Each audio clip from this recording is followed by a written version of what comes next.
Wait, did I just die? Wait, what? Is my mic muted? Hello, hello? No, I'm not muted. What are you talking about? Thanks for the stream, Joe. What's going on?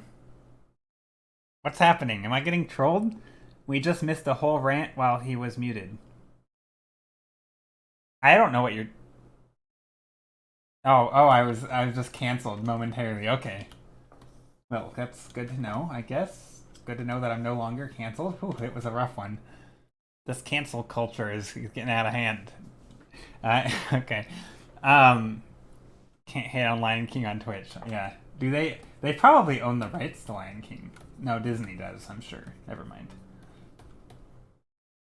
Slap on the wrist.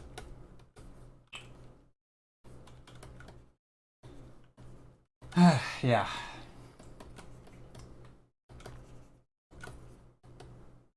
Get your facts right, Joe. I know I'm yeah. Disney traitor cuts connection to stream and reboots. Fun fact. Okay, I like fun facts. Give me some of those fun facts.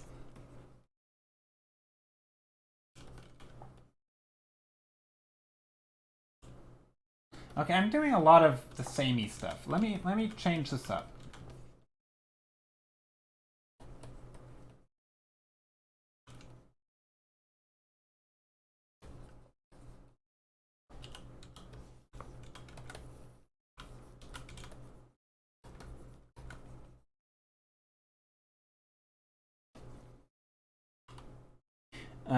The lion roars are not lions. They're tigers and a guy with a trash can.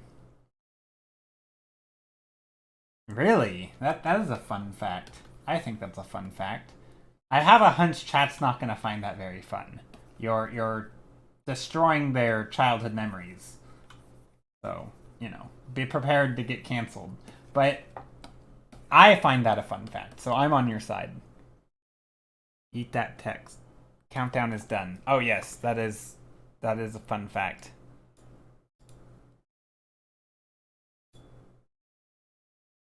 Now it says 459. How's that? Is that better? I yeeted it to some. No, just kidding. I'll remove it.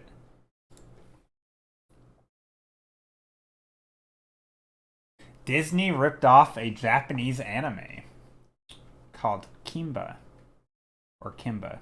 Very sus and too close to sounding name.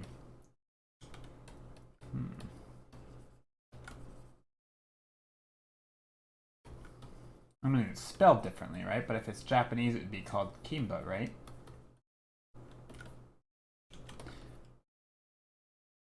That is pretty sus, though.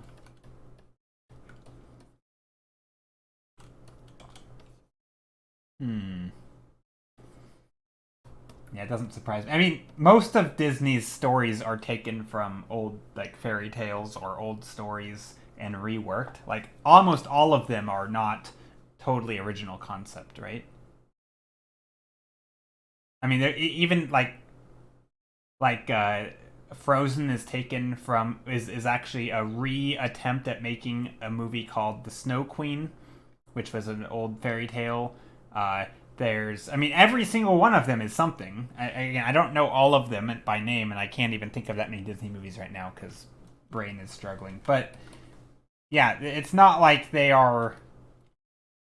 If they be not ripping off the Grimm brothers, they'd be ripping anime. Yeah, or somebody. I mean, they. Yeah, I mean, again, it's not really ripping someone off, but it is taking things that are available. Either whether it's out of in the public domain or something they've bought. So yeah, I mean, it's most of it's not total ripoffs, but yeah, I mean, they typically eventually get the rights in some way or the other. Again, whether it's a ripoff or just heavily inspired, whatever. Pixar is the studio for original ideas. Okay, that makes sense.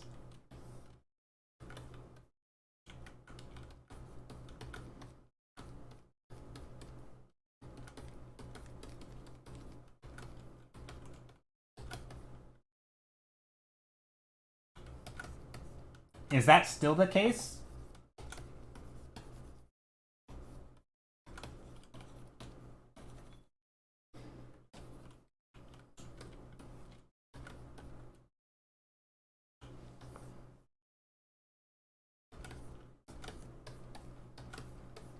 I don't know how Disney pipeline works.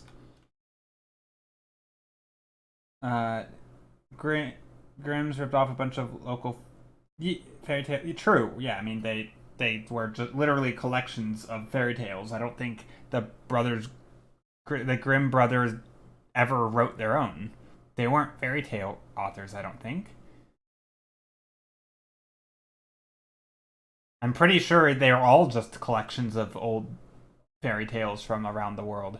I don't think maybe they wrote some. I don't know. I mean, I think they rewrote them. Like they wrote them in the sense that they recorded them and they made them. Yeah, but I mean, I think they were all basically, yeah, also taken. Yeah. Yeah, orally told tales. Yeah. So they were recording them, and I don't know. It's I'm sure that's a point of controversy, but I think it's whatever. It's okay.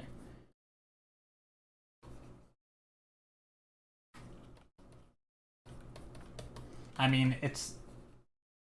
I think sometimes because they get the spotlight, like the names, are end up being so big, we end up thinking that the things the tiny little potential indiscretions they seem larger than they are. But I mean, if you compare it to like any social media trend that you didn't come up with, that you've participated in, it's like, yeah, you took this idea that wasn't your own and you've created work based on it that is your original work, and you have the right to sell it. You have the right to do, like, just because it's popular to steal, and not to steal, but like to use an idea or to be inspired by something and almost do the same thing as other people. I mean, there's been so many times where the ideas that I have aren't original. And again, I know that's not quite the same as rewriting an entire story, but I think sometimes it just feels a little more scummy when something like that gets really popular. It's like, well, they weren't the first one to do it. It's like, yeah, that's true. That's fine.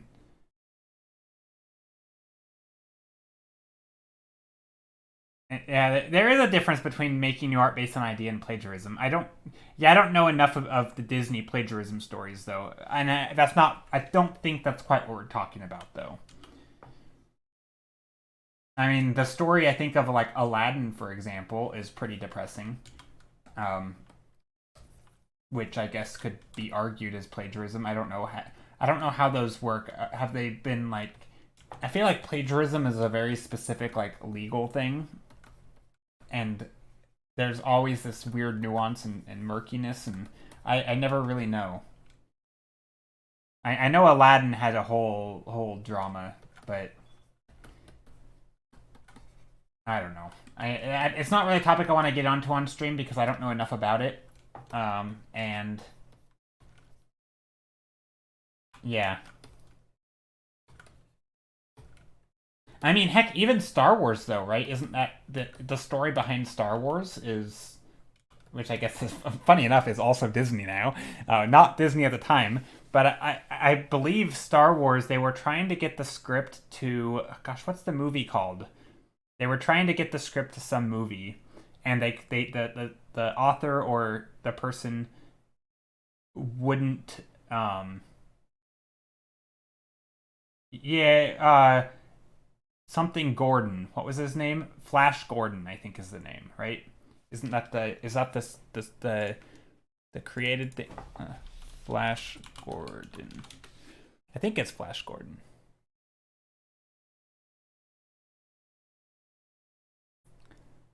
Um,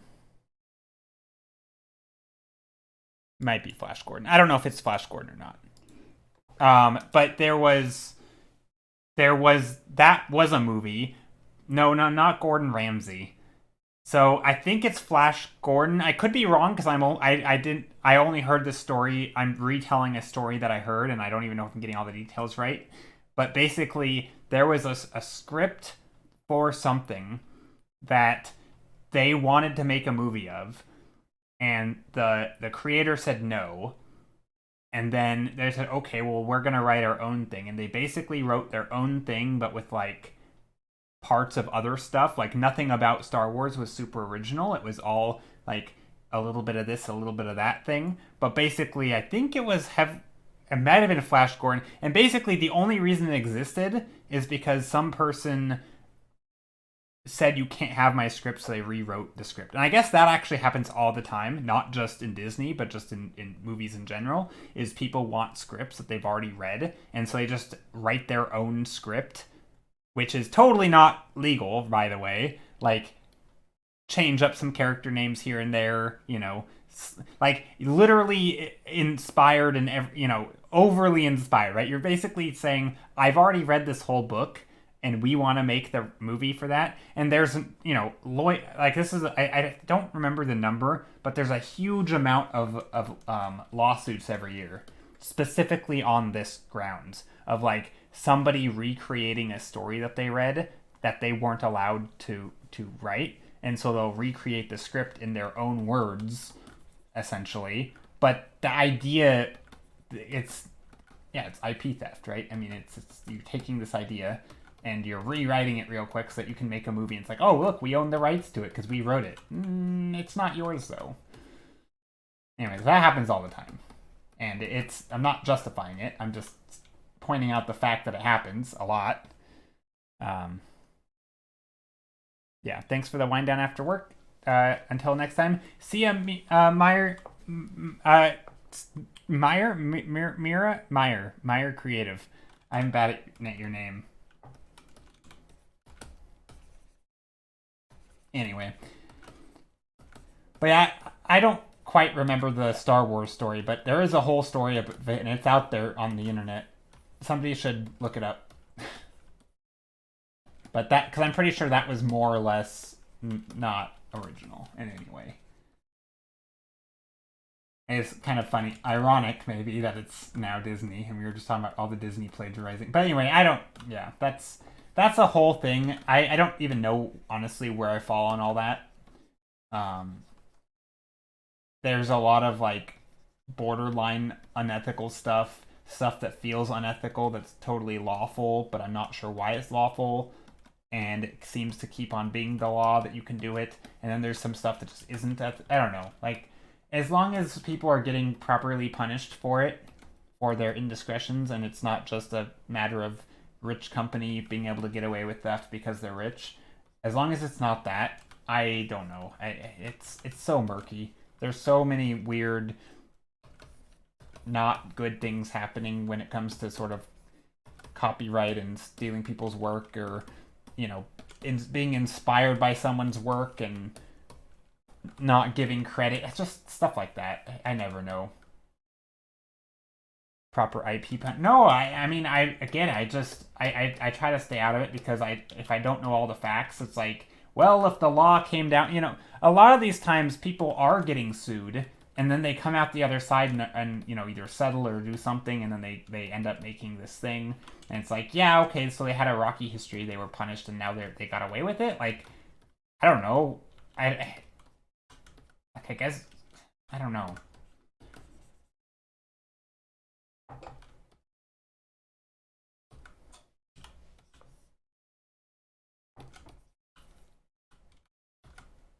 It's just sometimes hard to even know what to think in those situations, because typically it's a legal thing, it's also an ethical thing, and all I can weigh in on is the ethical side of stuff, and whether or not even ethical, whether it feels ethical, and it's always based on limited facts. So I don't know.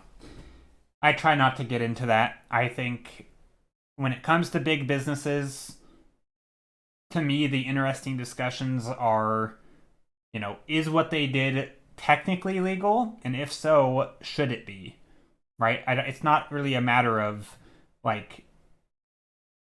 it's more of a matter of the law, really. It's like, if they can do it, it's because they're allowed to by the law, and that should not be a thing, right? Like, either it should or it shouldn't be. And that to me is a more interesting topic, because there's not really anything, I mean, like, if the people who own the rights to something and the people who are trying to get, to create something similar, right? Like, if everyone seems to be in agreement at the end, that there's a certain thing or way of doing things that's okay. Like, I don't know how I should have a say in that. So I don't know. That stuff's murky because. Anyway, I'm trying to do some painting right now, and I'm trying to make structures that we're looking down on, at least a little bit. So I'm adding some of these little shapes in here.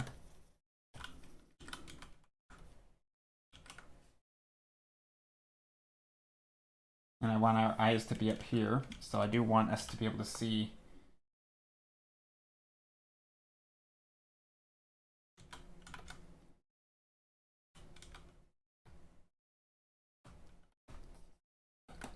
And then we can see some up here. Basically, I'm adding a little bit of stuff where I can justify seeing the top of these. Oh, yes, shipwreck thumbnail, yeah. I'm trying to like contour these shapes, by the way. That's what I'm doing up here. So anytime I'm taking this lasso tool, so for example, I have a shape like this, right? And instead of being, you know, a square, what I actually want it to look like is a cube, where I can see in 3D, right? So I'm taking this and I'm basically just making the tops visible. And I'm trying to do it consistently. I had lots of fun with the shipwreck prompt. Okay, I'll do a ship. I'm trying to think what I should do with it. I mean, I guess just making a shipwreck would be the obvious choice.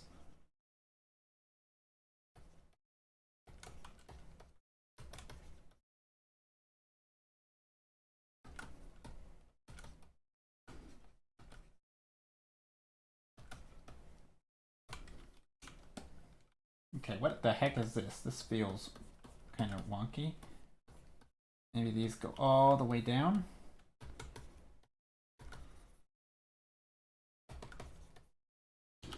And we have some shapes in here.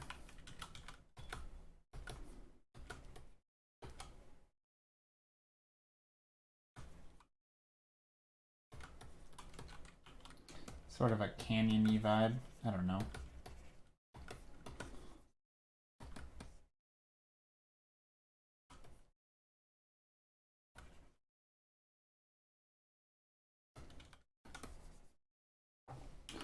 Maybe this right here. I'm spending more time on this thumbnail than most. But I actually have an idea. Kind of an idea.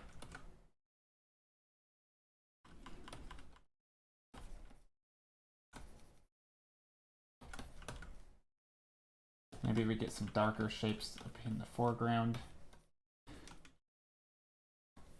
I had a lot. I loved your sketch, and I'm having fun seeing what everyone. Ooh, have I seen your sketch, Kath? I don't know if I've seen your sketch. I would like to see it if you'd like to share it. Also, speaking of sharing, if anyone else wants, Salad Bandit, hello. I don't think I said hello, but I did see you come in because I read your comment. But yeah, would anyone like to share what they were working on? I want to see the arts.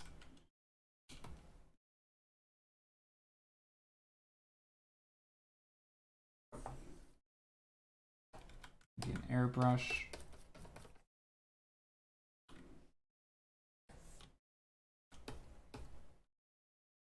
Thanks, your octopus was awesome as well, and that new sketch looks promising.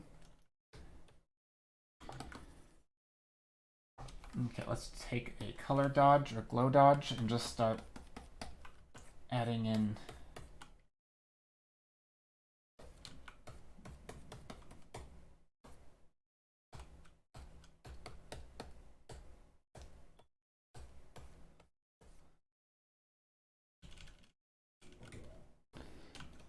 I think you've seen it, Joe. It was, oh yeah, I did see the ink. Yeah, I saw that.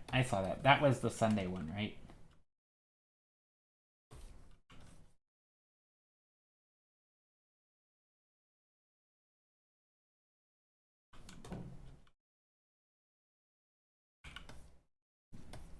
Maybe, what about a blue color dodge? How would that work? Ooh, I like that.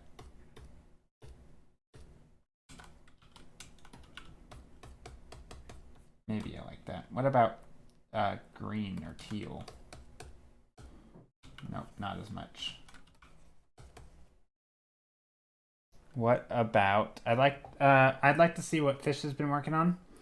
Ooh, that's a call out right there. Call out in chat. I don't know if he's here.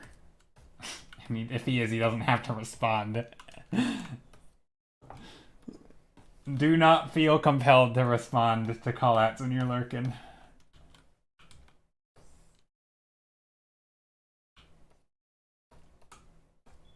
I like that.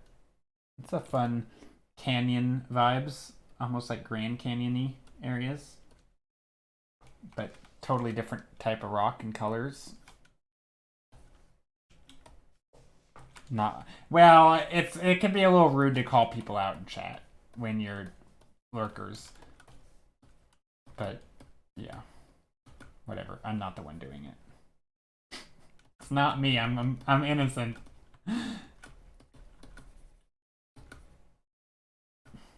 No, I don't think he's here, probably. I'm sure he's doing other stuff. If he's anything like me, he'll pop in, say hello, and then start lurking.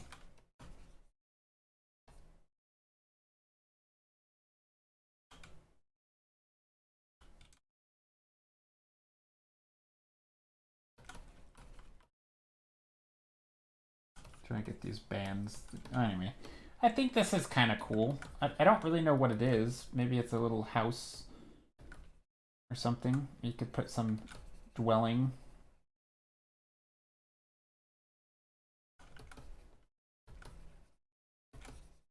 Anyway, that's something. Okay, let's take a look. There's some images. All right, I see a lot. Okay. Oh yes, the Raven Scorpion hybrid. I do remember this, Vana. This is looking really. This looks like basically finished, kinda. I like it. Very, very detailed. Okay, and then Kath shared. Oh yes, the boat. Yep, the shipwreck. I love it, Kath. This was your first shipwreck prompt sketch. Oh, I do remember this. I did see this. This is really cool. I like that one.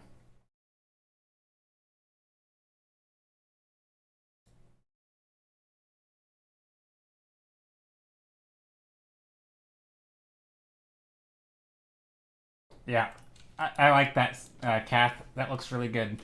All right, so a shipwreck. I gotta do the shipwreck.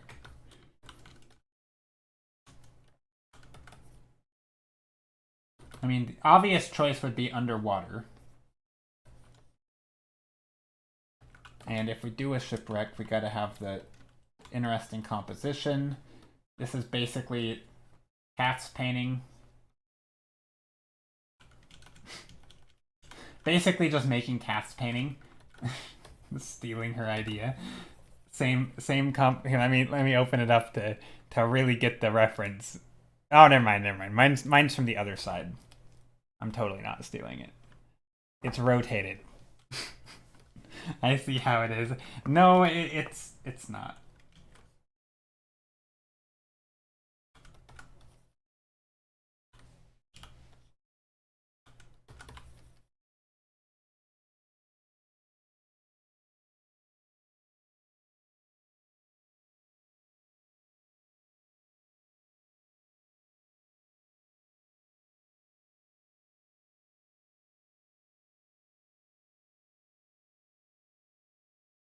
That's actually internet. And not, I hope if I DC, I try to be back. Yeah, I don't know. I'm dropping frames. I didn't the first time though. You made that up. This is a real, let's see, issue. I'm really behind though. Yeah, well right now I am dropping frames. I've dropped 4% of frames. So there are some internet issues. I don't know what they are. Let me close all of the stuff. Maybe I have too many tabs open.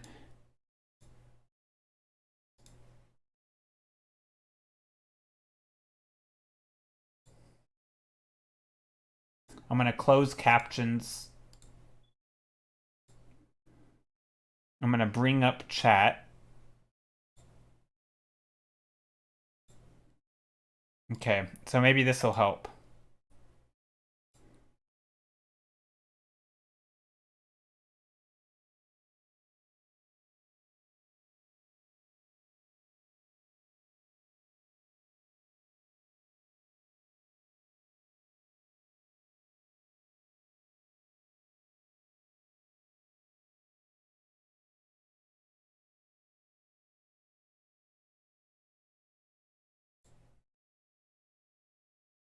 Let's try this. Am I back?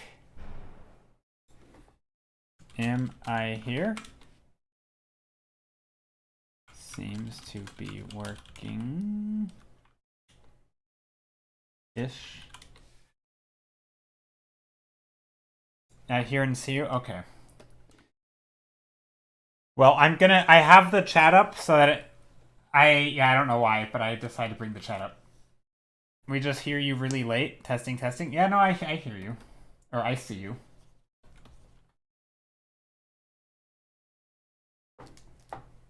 Time for bed. Thanks for the stream. See you, Ivana.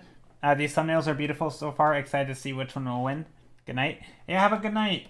All right, so what would a good shipwreck look like? We could go... Wasn't it the Titanic that broke in half?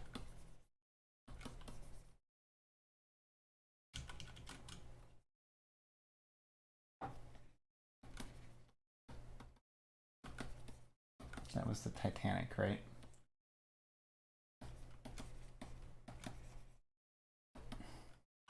You refreshed? Yeah, I don't...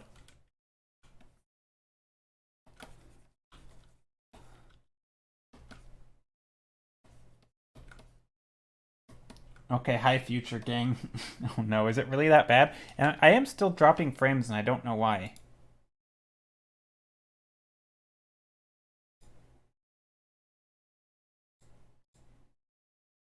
Hmm.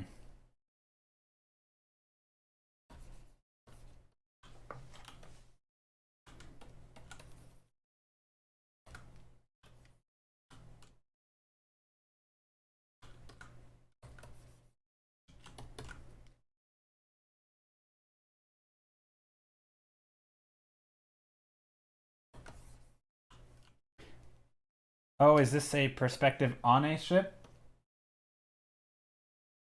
Huh? Kinda, yeah. Kinda.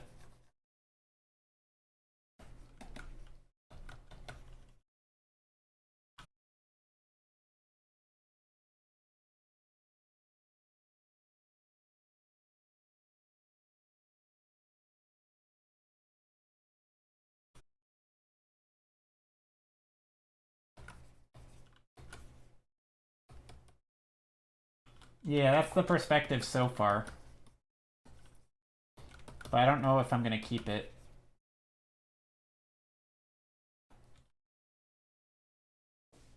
We'll see. I'm just gonna do some various overlays and different stuff. Try to find some colors that I can vibe with. You know.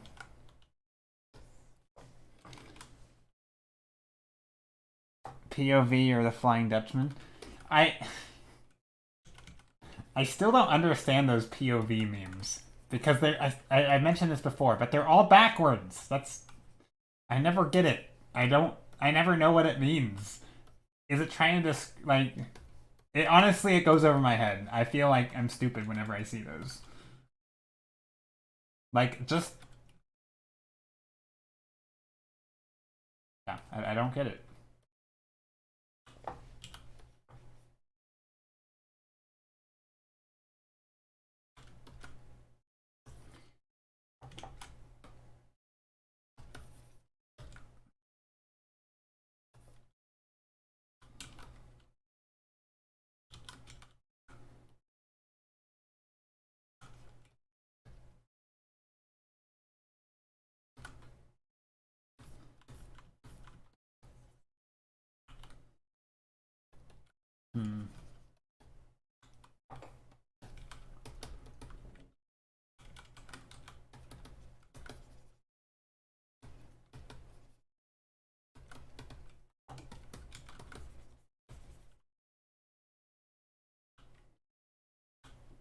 I don't know if I like that. Maybe. Let's do another shipwreck.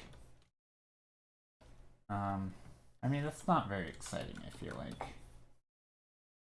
I mean, maybe we could steal a bit of we could put some Kraken POV. Don't get it. Yeah, I don't. Am I still dropping frames? I am still dropping frames. Why am I dropping frames? Come on, internet. Get with it.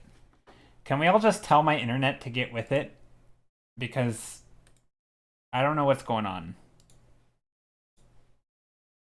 Hey, Blankets, Blankness, how are you? Good evening.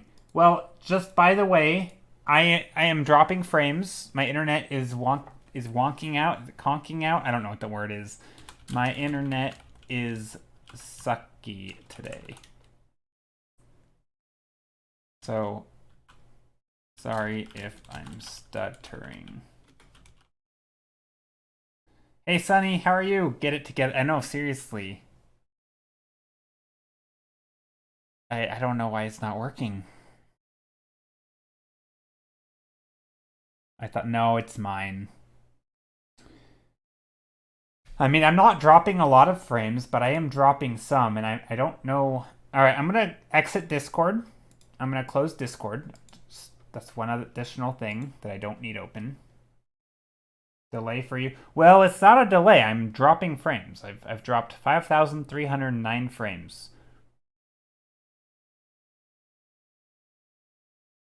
Which at 30 frames a second is a lot of frames. Or it's a lot of seconds. I mean, most of the time, I'm not actually doing stuff on screen. But yeah. Dropping frames lead to delays. Oh, that makes sense. Okay. So should I make like a Kraken? I mean, it's only 9% of my frames, but I think it's 9% of my frames all stream, right?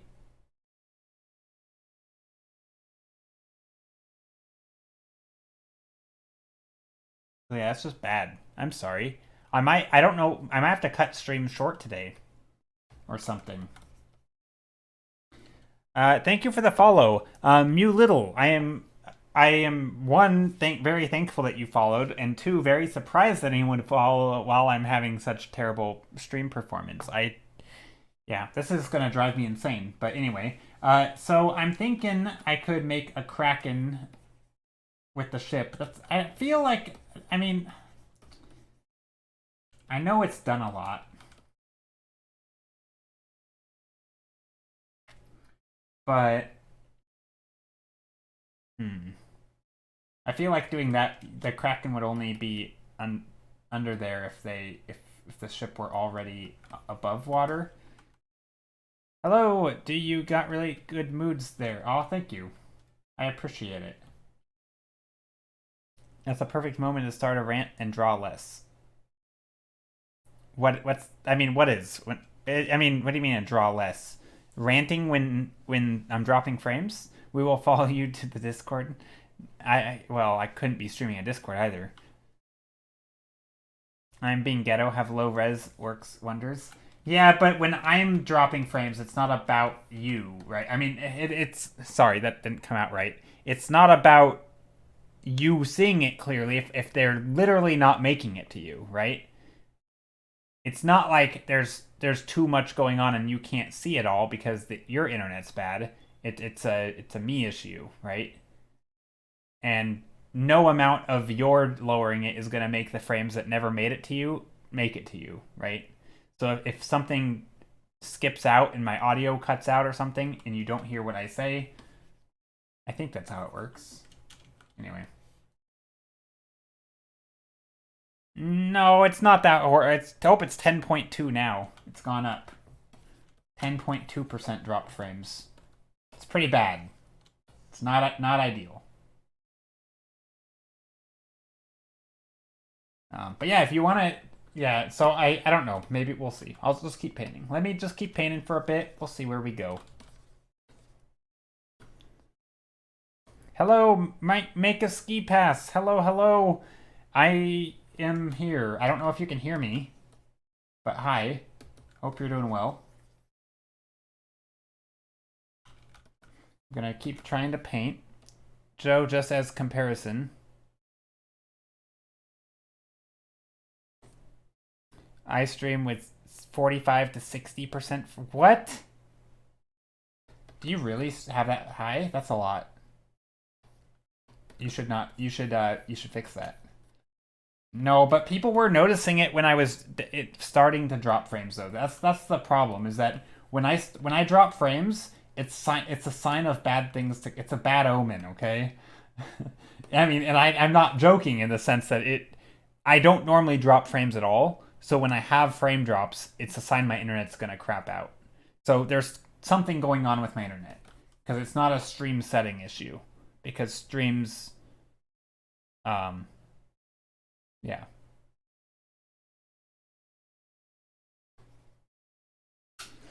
Joe, I bet glowing fishies wouldn't look good in the shipwreck thumbnail. Oh yes, you couldn't make them look good. I'm sure. I'm sure I couldn't.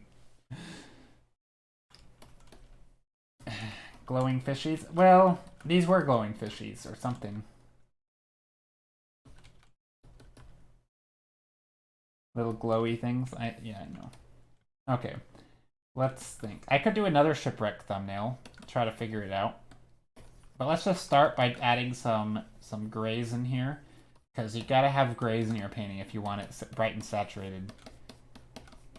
Or, like, if you want bright and saturated parts, grays do wonders. Like this painting, it's very saturated in the reds, but then you get in here and you have these more gray areas that are quite gray. And that's why, in part, why they can look so nice.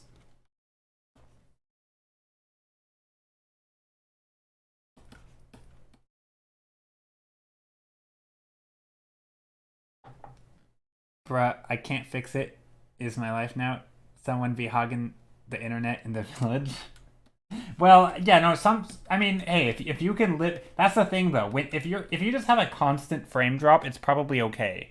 But mine tends to be spiky. It's either not dropping frames, or it'll spike and it'll drop all of them, and then it will reconnect. So 10% could mean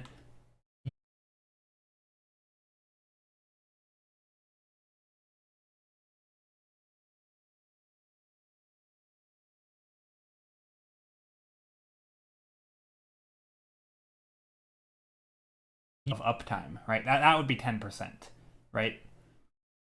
Or something like that.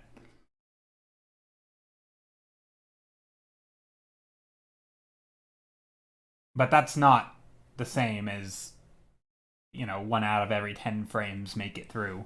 I think that would still look okay. Anyway, I don't know. I'm not sure how it all works. Let's paint. Let's grab some color, maybe some soft light.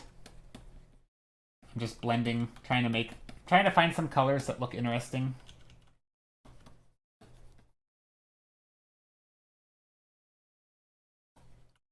Doesn't need to be great.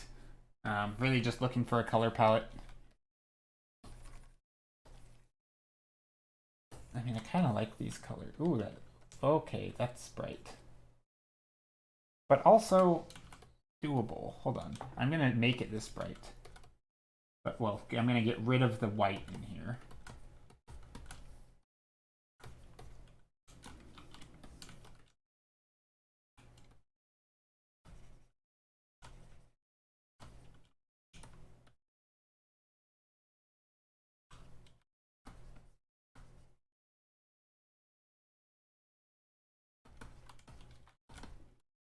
These are some clouds.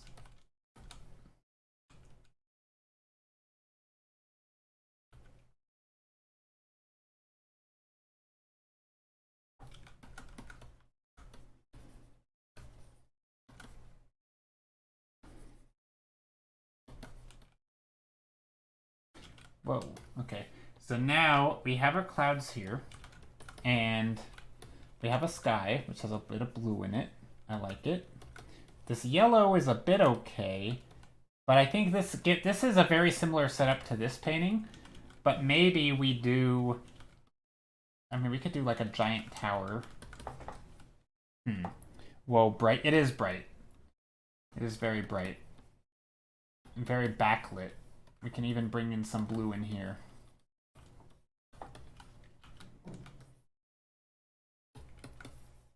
So I'm just trying to figure out what I want to paint here. Because I like the color palette. I feel like some sort of temple or something. Let me make a new layer. And let me just start playing with stuff.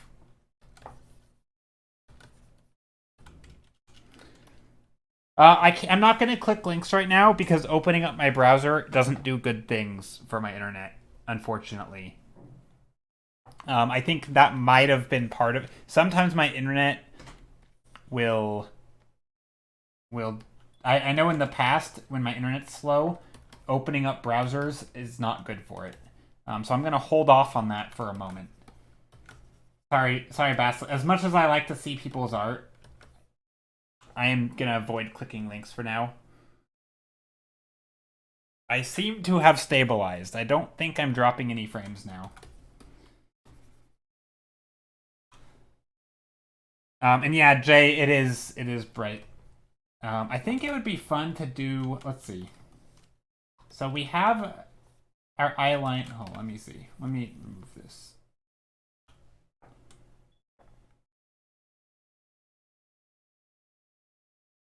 I want to do more paintings looking downward a bit.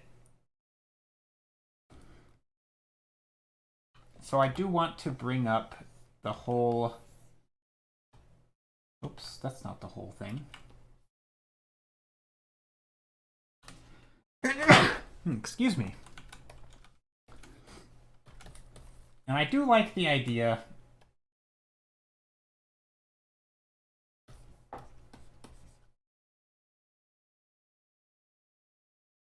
We have our horizon line. Am I on the wrong layer? I am on the wrong layer. Of course I am. Okay, hold on. Undo, undo, undo. I don't like undoing stuff like a crazy person. I'm just making a little perspective grid here.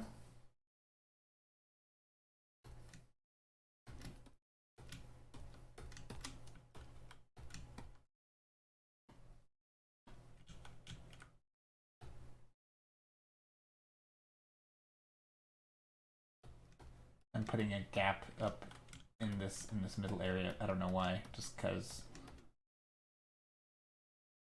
this is a very big, very chunky perspective grid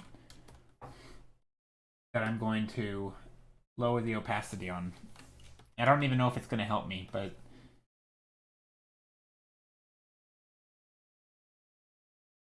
we'll see. I guess I don't need... That's only 1 point perspective. I don't want 1 point perspective. Sorry. I want to draw things more dynamic and on their side with different angles. So we're going to go like one there and the other out here, which we can't see. That's okay. Somewhere out here.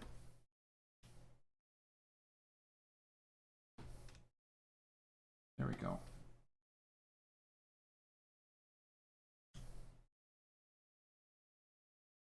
Okay, that'll work.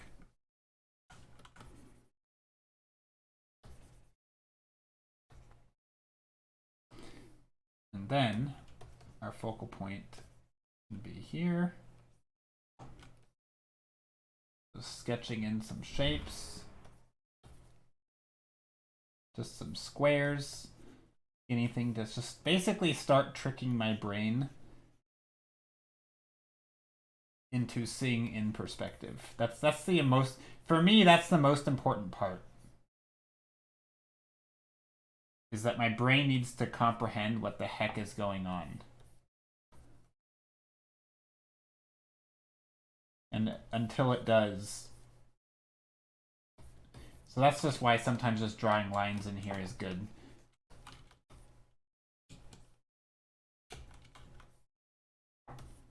I mean, I don't have to follow the same lines. I can rotate objects, of course.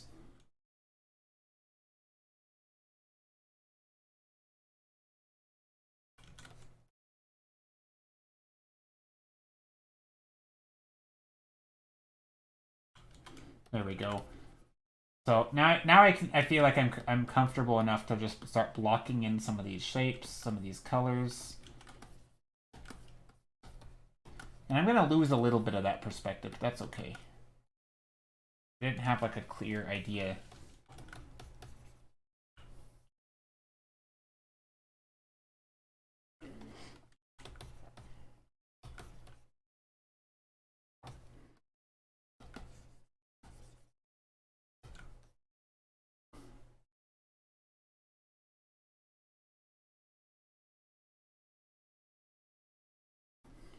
Wait, where's that other line? Right here.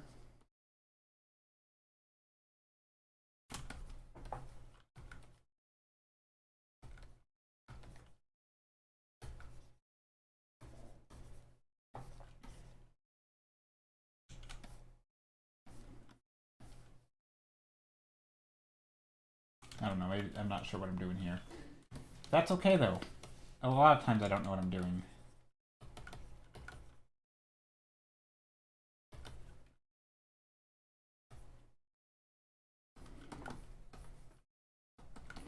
Just trying to get some shapes going in here.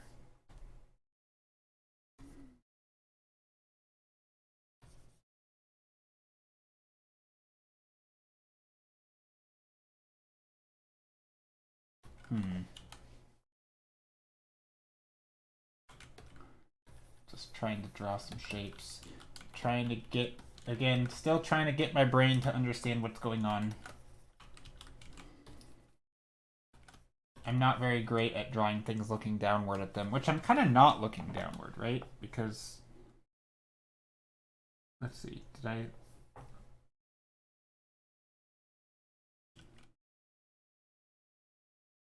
This could work. Kind of what I'm doing, I did in this painting, where I take these little shapes. I'm doing a lot of the same types of shapes. Also, it looks like my frames are gone down, or stayed the same, so that's good.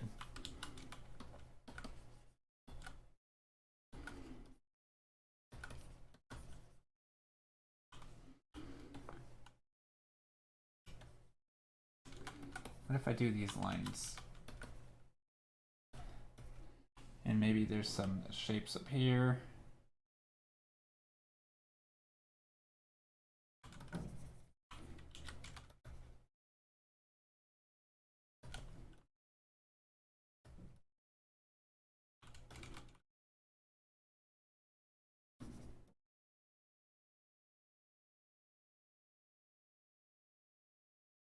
Yeah, it seems stable. That's good. That is good.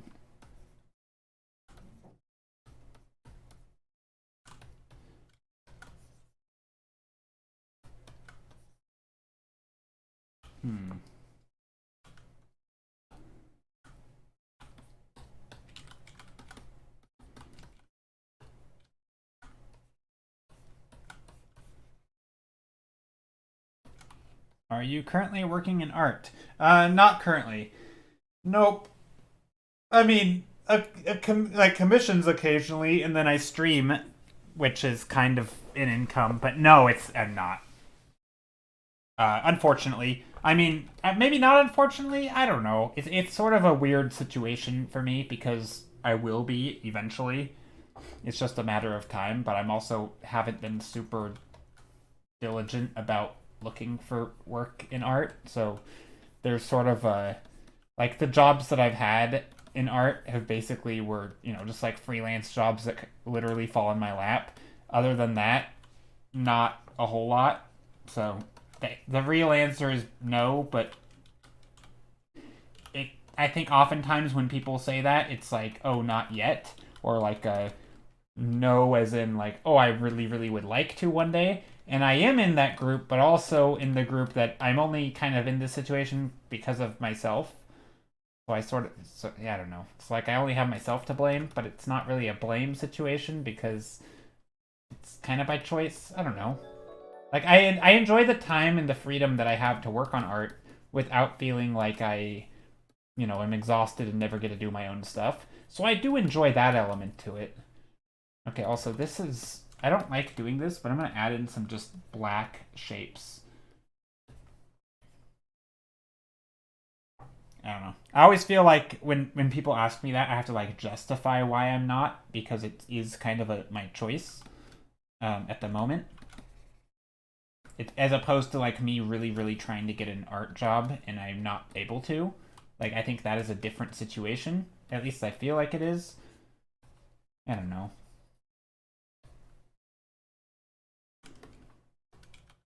Okay, so this is some sort of structure. Maybe there's...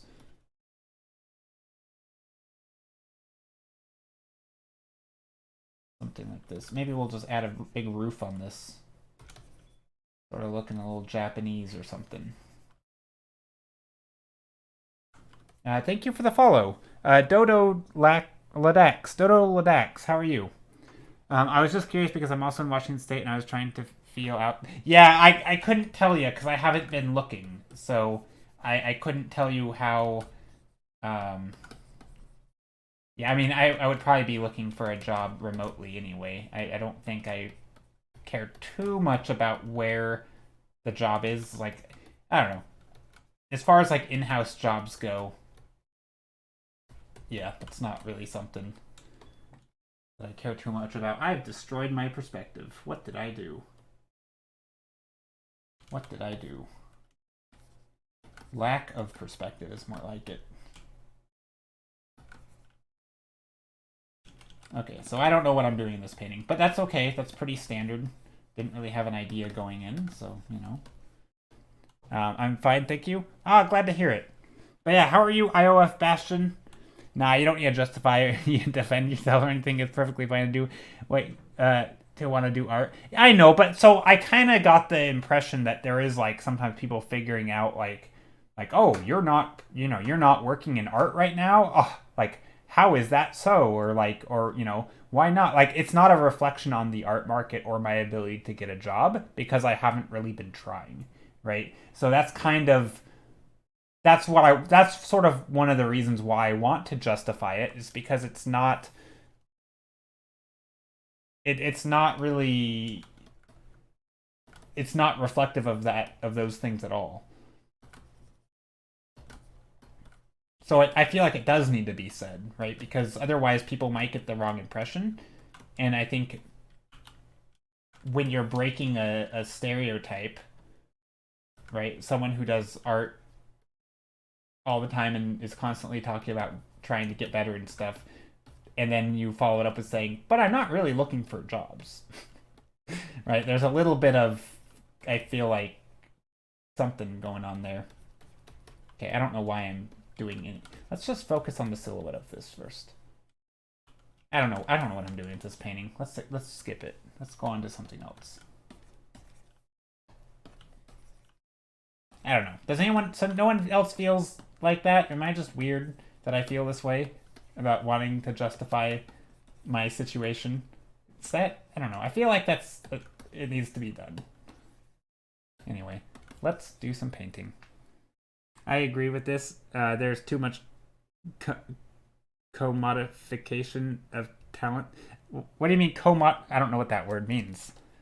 That's a big word. Commodification. I gotta look this one up. Oh, wait. No. My internet's struggling. I don't want to open up a browser. Ah. Screw it. I'm gonna risk it. If I crash, this is my fault. Commodification. I don't know what this word means. The assignment of commercial value to something previously valueless. Oh, I see. I see. Yeah, that is kind of what I'm doing, but I think oftentimes when people ask about a job, I mean, of course there's a... Yeah, I mean, I don't know. I don't know how people can ask a question about jobs and then not think about, of course we're talking about commercial value, right? Like, isn't that... Do you do the thing that you're doing now for commercial value? If the answer is no, it sounds like either you're not able to or you don't want to, and neither of those are true, right? So I'm kind of somewhere in the middle there.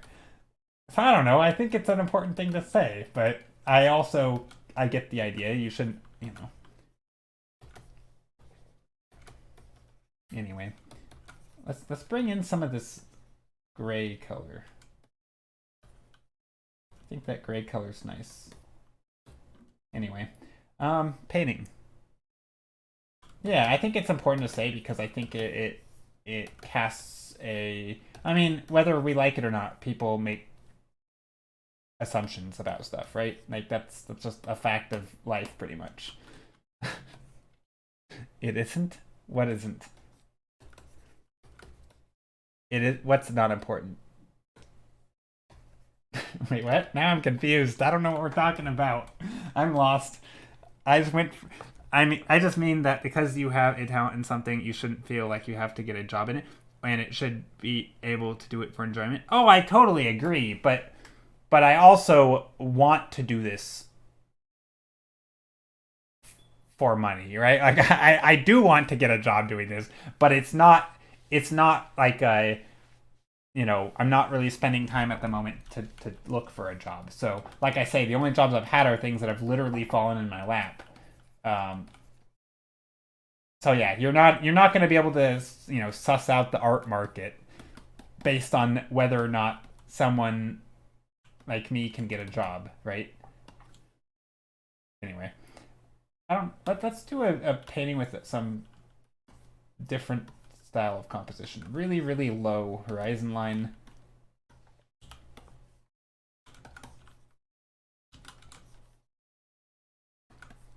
Really low horizon line. Some random puddles, because why not? Yeah, let's make those puddles brighter. Putting in, oh, I'm going too. There we go.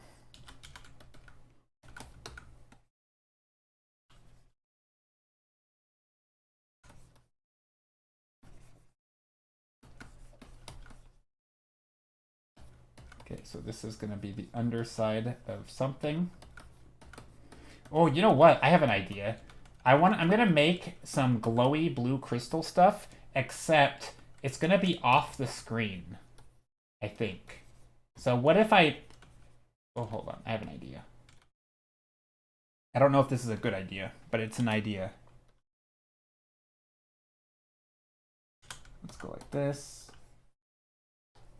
Again, this might be a terrible idea.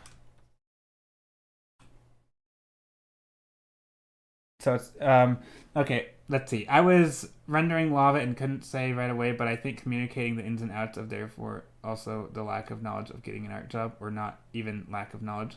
But like, if you haven't tried, you can't say what job market is like for an aspiring professional artist. Exactly. And it's not, I think sometimes it's one thing to say, oh, I don't want, like, if I just said, oh, I'm not looking for a job at the moment, that's not true, right? I mean, what if, for example, you were a potential employer? I'd be like, I'm absolutely looking for a job, but I'm not also actively like, I personally am not doing the work to look for a job, but that doesn't mean I'm not open to jobs, right? Like, so anyway, it's just a clarification thing. Anyway, back to art. As much fun as this conversation is about looking for jobs or not, drawing not safe for work landscapes, very very narrow niche. Very lots of money. No, that not safe for work environment. I don't even know what that means, but we're just gonna pretend that is not a thing. Is it? No, there's no way that's a thing. Okay, hold on. I have an idea here. Let's just slap in the overlays. I'm gonna make this really bright.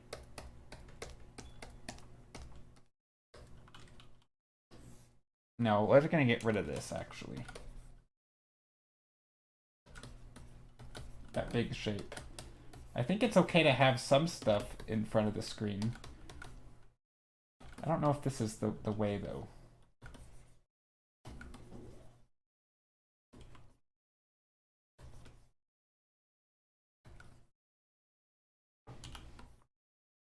Ooh, okay, I have an idea here. I'm gonna change the shape of these.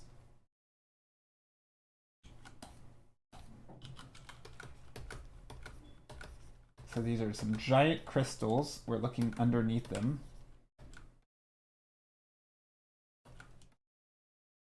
with some trees and various plants growing up.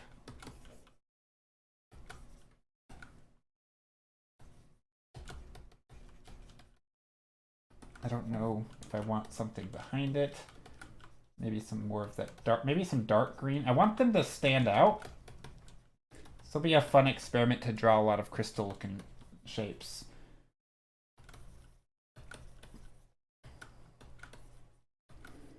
Obviously right now I'm not worried about making the crystals look like crystals.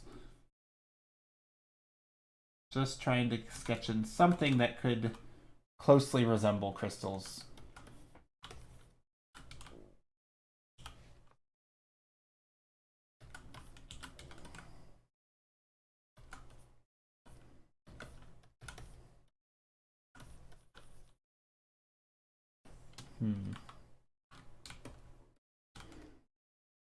Compositionally, this makes no sense. Let's fix that.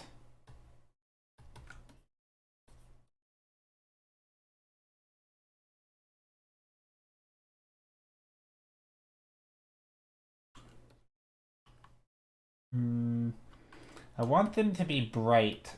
I feel like we need some darker shapes back here. Maybe this one's too big. Maybe we'll put more.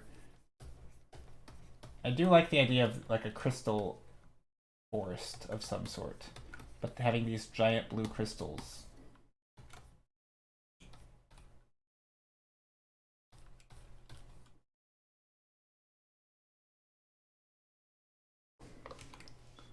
Yes, rock me baby with these hard crystals.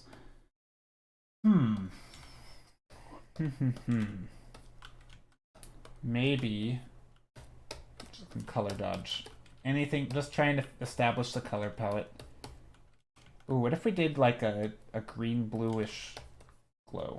Nope, that's too much.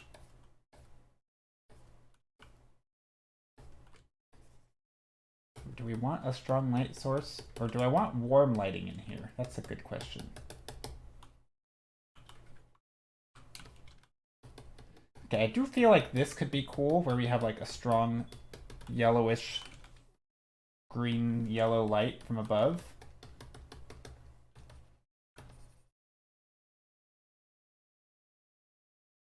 And then maybe we have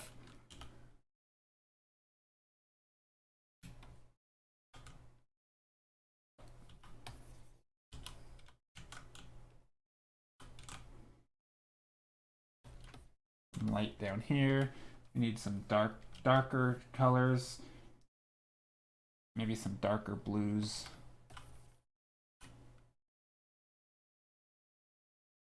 I don't know. That's too bright. I mean, values are starting to look kind of okay, but the crystals don't look like crystals, so. Anyway, I'm liking where it's going. It doesn't quite look like anything yet, though.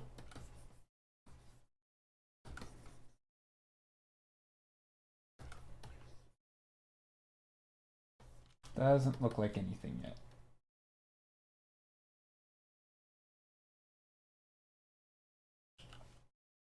Maybe there's some sun up here, or some blue sky.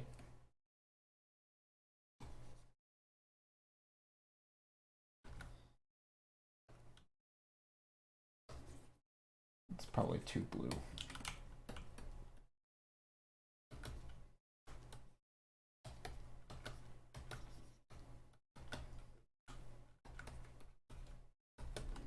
Maybe some foreground objects in the front.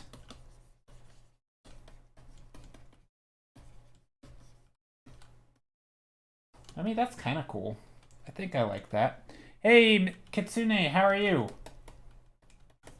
And then, of course, we can bring in some stuff like this.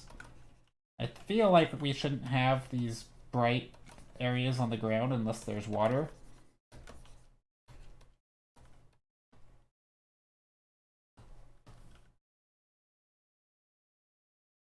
Okay, and then of course I will need references for this because I'm not using them right now and, well, it's showing.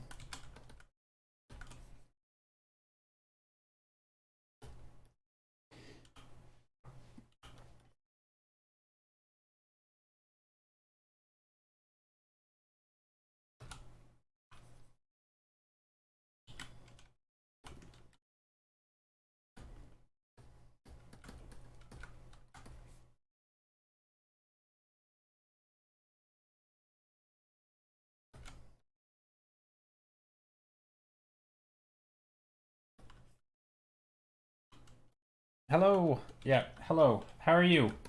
How's your day going?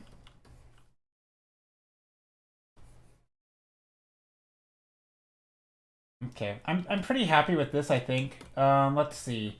Maybe we can get a little bit of dark colors in here. I think that looks kind of nice.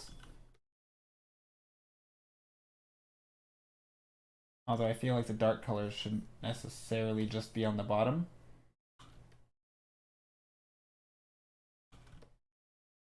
Because that's not really how light and shadow works. I should also be getting some of the greenish color in here. Anyway, I'll have to worry about painting crystals after.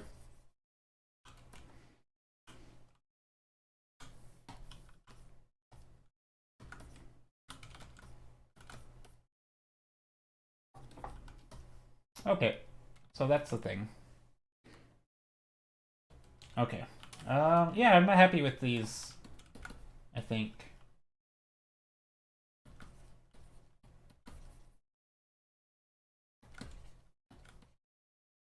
Although maybe not the composition of this one. I don't know, guys. This one's a kind of a mess.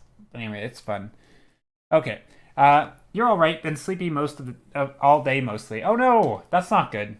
I don't think it's great to be sleepy all day, but that's well. Anyway, maybe I'll fully put you to sleep. So luckily you're here. Now you can actually properly sleep. To my totally soothing voice. Or maybe I'll wake you up. I don't know. I could never sleep to my voice. You love these? Thanks. Yeah, I like them. I think they're pretty okay today.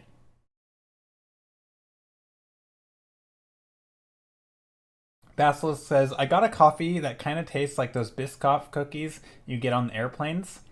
Not as sweet and mixed with coffee, but very tasty. Well, it's been like how many years? I was 15 when I was on a plane last. It's been 19 years. It's a long time. Is that right? No. Dang, I'm old. Is that right? Yeah, I guess that's right. Dang.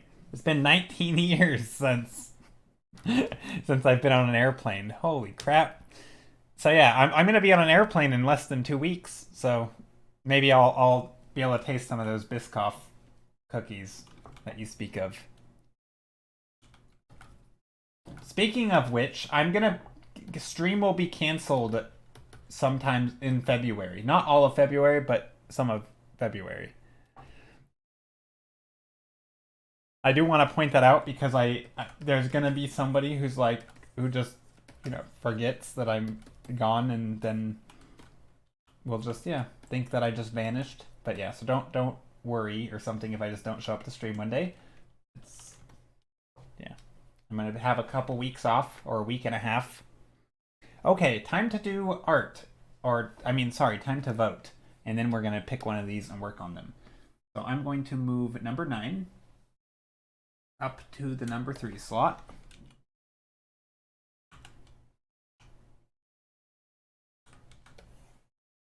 Like that. And yeah, we're gonna vote. Let us vote. Already for it'll I mean I'll make a post in it in Discord. Straw poll. Let's make a straw poll with 8 options. Create poll. Vote is the name of the poll with 8 options. Allow selections of multiple options. Yes. Create poll and copy and paste it into chat. Oh, don't worry. I will forget and then remember and then forget again so that I can remember again basically until you're back. Yeah.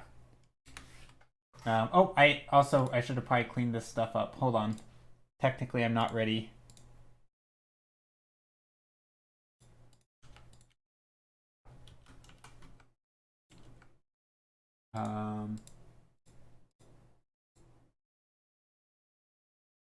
There we go. Oh, wait.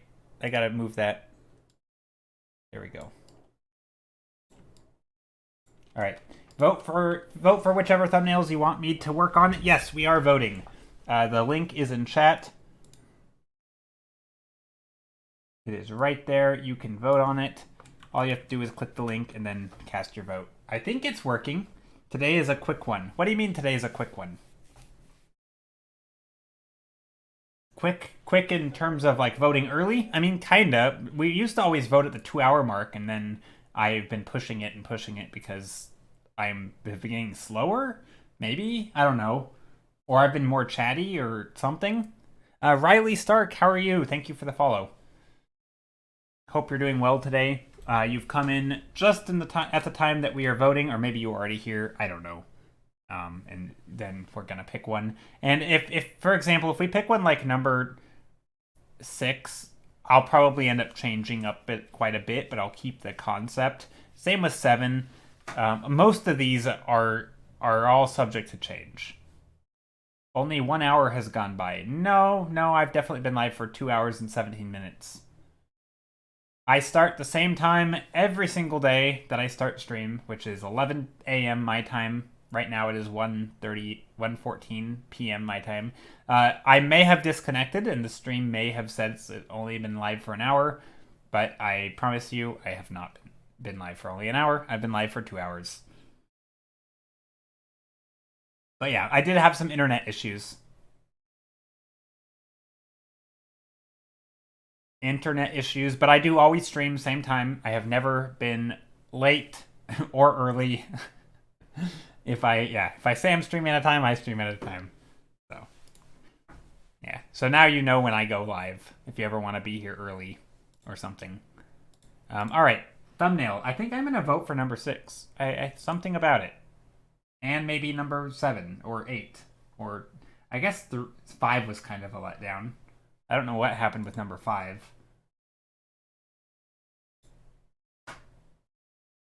8 is winning. Oh, wow. Okay. I wouldn't have ever... Wait, why does 5 show... Oh, no, 5 is 0 votes. Yeah, that makes sense.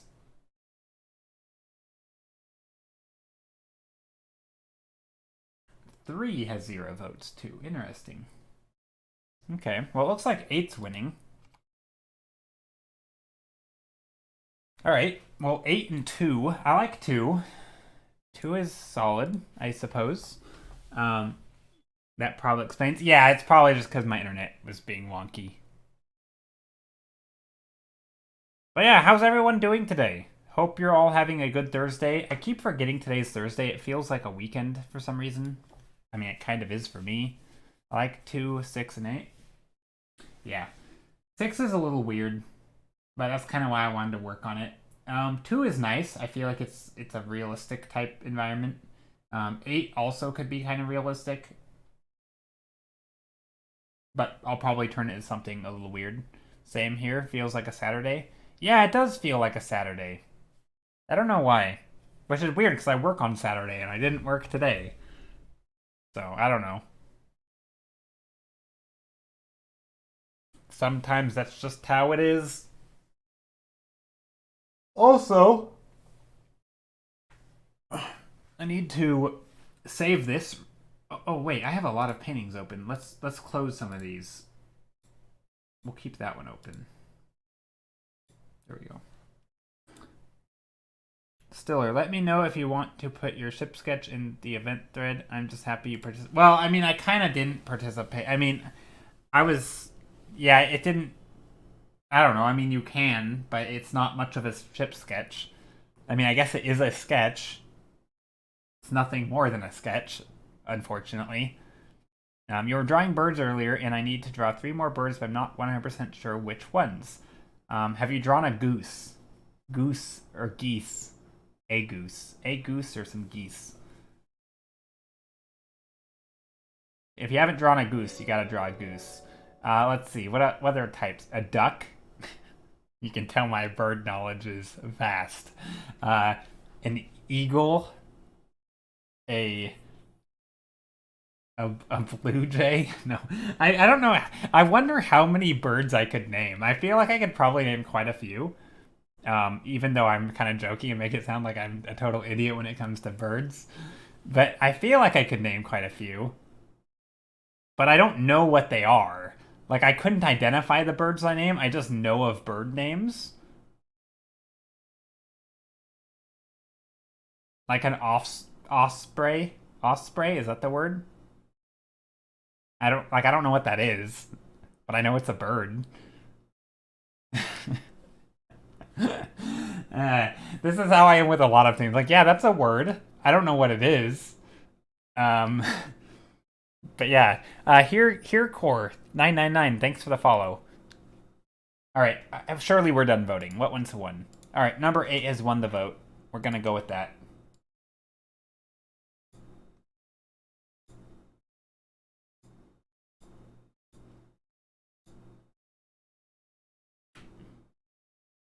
File, save as a new file.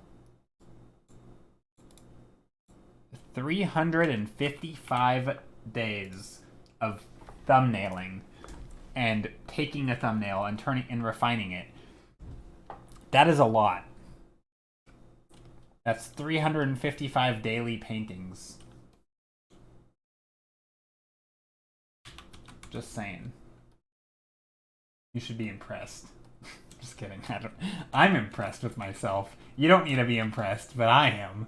That's a lot.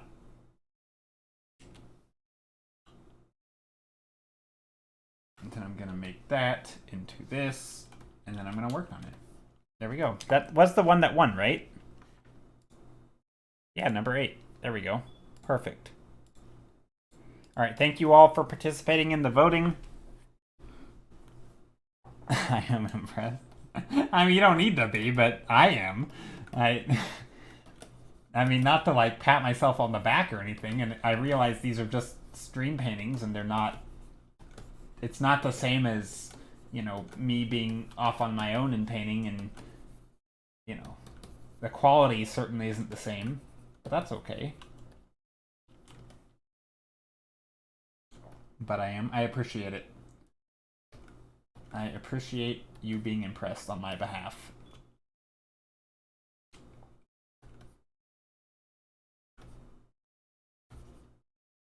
I'm laughing at how you said it, but you should be proud of yourself. I mean, I am proud of myself. But again, you don't need to be proud for me.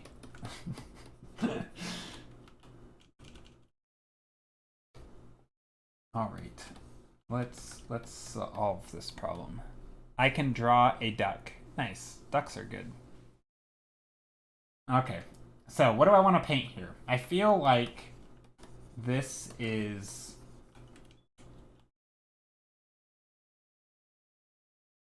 I'm feeling like this thing is just asking to be a home. Like a house of some sort. A dwelling. Up on a mountaintop. Somebody lives here. A great wizard. No, I don't know.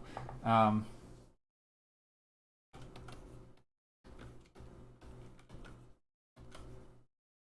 not sure. But the first things first. So where's the sun coming from? Probably over...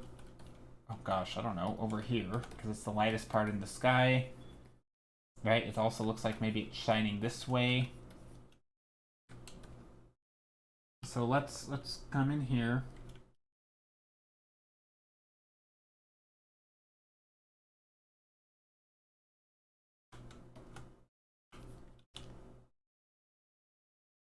Why is there no duck command?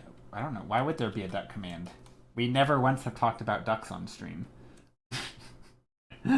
Why? I don't know why there would be a duck command. I would be a little confused if there was.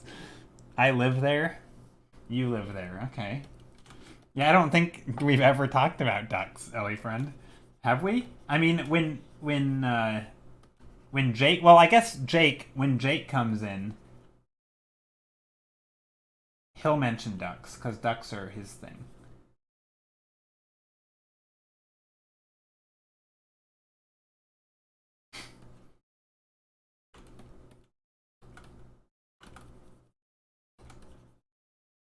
So I guess we have ducks. What, are we going to talk about ducks? I mean, I don't know anything about ducks. I'm completely ignorant on the topic of ducks. I mean, I can identify a duck.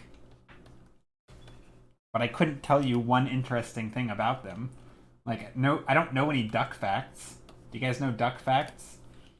I guess you can share with chat if you do. Also, the perspective on this is really, really bad. Hold on. You know a lot about... You're pretty confident in your duck knowledge, aren't you? Okay.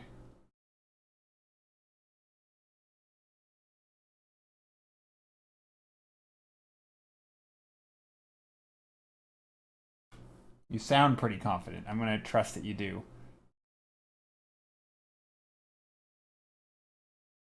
Yeah, I don't want to know not safe. No, not safe for work duck facts. We aren't going there.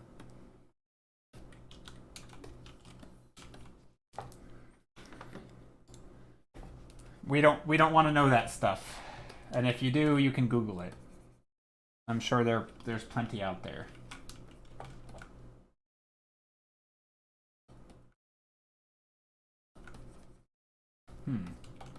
All right, let me find some references. I don't like doing this on stream because, especially when we've had...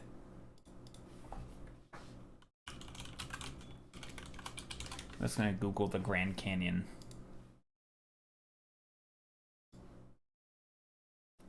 We've had good internet for a while now.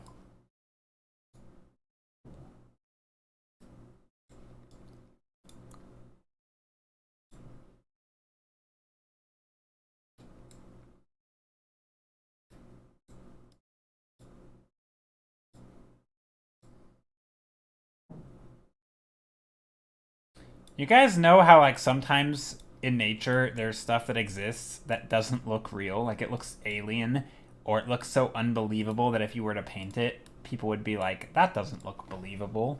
You know those things? I'm always amazed by those types of things.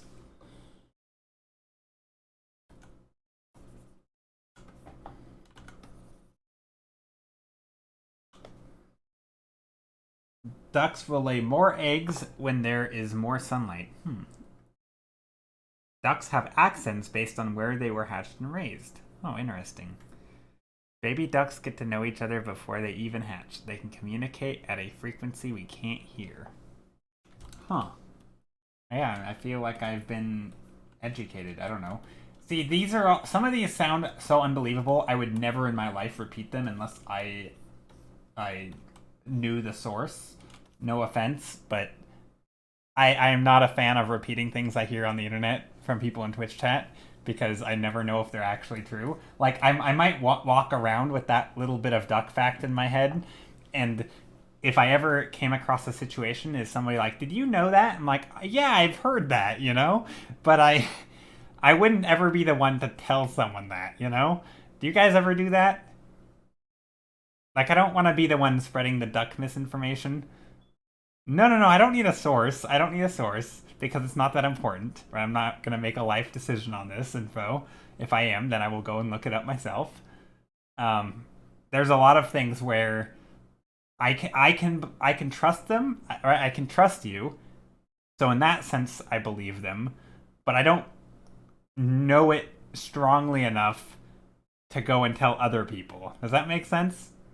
That's the weird spot that I'm in with a lot of stuff that basically that's my default position for everything I see or read online, right? I know, like, I can read something and I can believe it, but it's not the same level of a belief as, like, knowing something, right? So it's like, I think it's probably right, but I wouldn't bet money on it, right? Like, it's, you know, I don't know if you guys do that or not.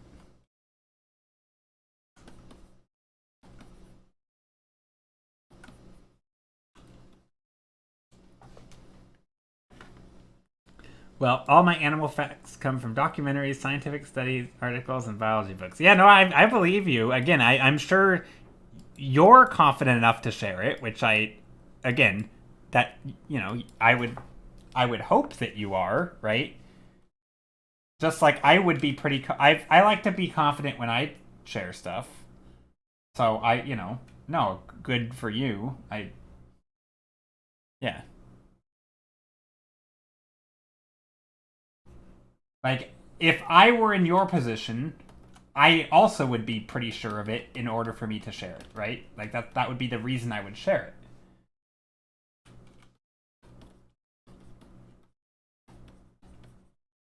But then I wouldn't expect you to take everything I say at face value, right?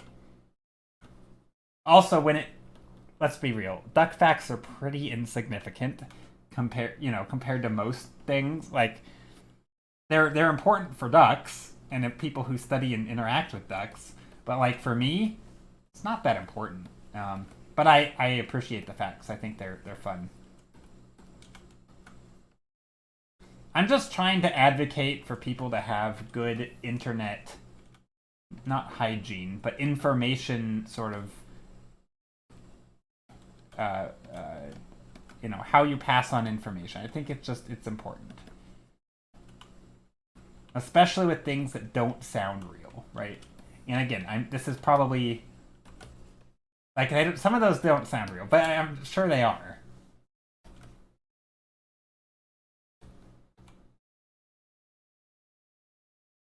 I have a strict rule in which I only share things that I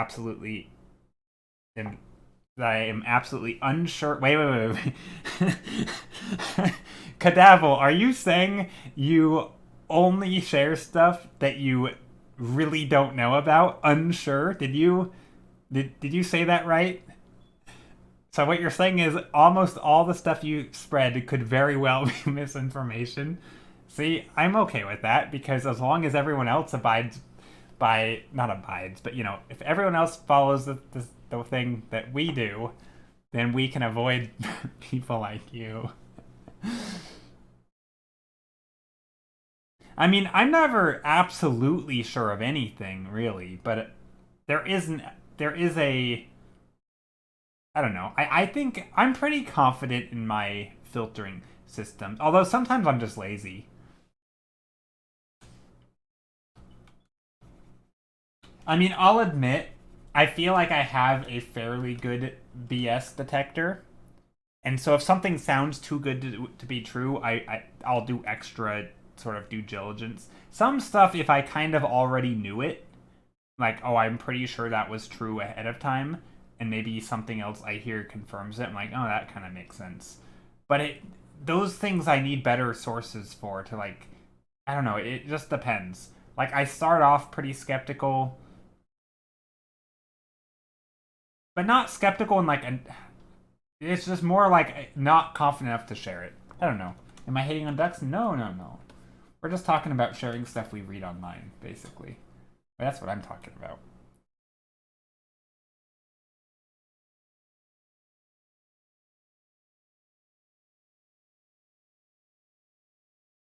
Dude, it's an enlightening way to live. I do not, as a life's principle, ever share facts I know to be correct. I don't feel like that's an enlightening way to live. I feel like that is actively harming people because, yeah, I think that's harmful, actually. I would argue that is actually harmful. And not because here's the thing, and to get serious for a second, I know you're kind of joking it, or probably joking. I think there is an argument, oh, everyone should be careful what they share and what they read, right? If you read something, you should assume it's false or something. I think that's fair, but the problem is that people are busy and people actually do things in their lives oftentimes. And I think if you're someone who has the time to do that, that is amazing and you should.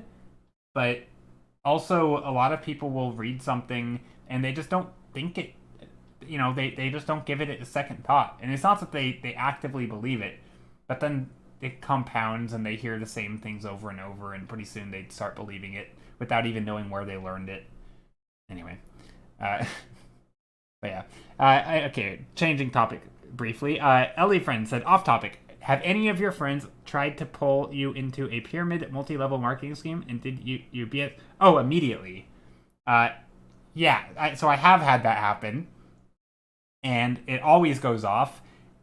And normally before they even finish, like, the first 2 seconds, I'm like, that's a scam, right? And there have been times where I've actually said that, and they're like, no, but here's why it's not. And I'm like, dude, it's a scam. Other times, I'm just nice enough, I'm like, no thanks. I'm not interested. But in my head, I'm like, oh gosh, do I tell them that I think this thing they've bought into is a scam or a pyramid scheme? Which I guess you can argue the same thing. Uh, Something essentially doomed to fail from the start. Or, like, how. Yeah. That kind of stuff is hard. I never know how to tell people. And normally it's people that, like work acquaintances where you don't really know. Like, you're not you don't there's no reason to get on their bad side, right? Like, I'm not a good enough friend to feel like I owe it to them to let them down easy, but I'm not in a position where I want to be on unfriendly terms, right? Do you know what I mean?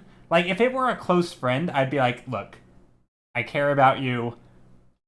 This is not good, right? Here's all the red flags I see, right? This is why it's bad. Look, let's even go Google this company's name, and you'll probably have pages and pages of explaining why it's a pyramid scheme, right? Here's some.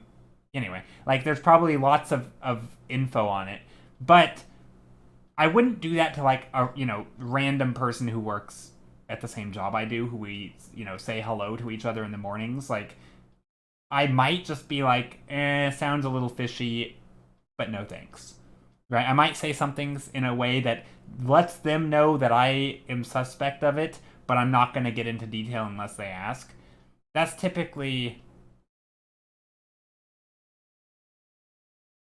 Yeah, I mean, there's I think obvious red flags, right? You have to, somebody trying to get you to buy product to sell product, that is obviously red flag, right? Signing up, things where you have to buy in almost are always red flags. If someone else is trying to get you to buy in, right?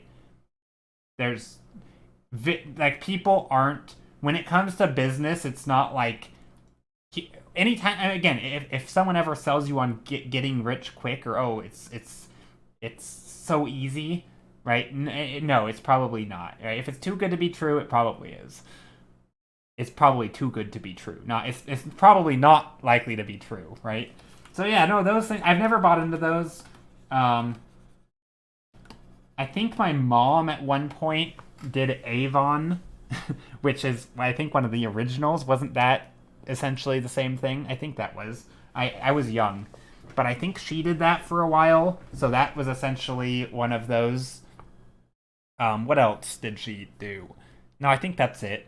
I think my sister did some makeup thing. Again, Avon is makeup, but this was some other beauty thing.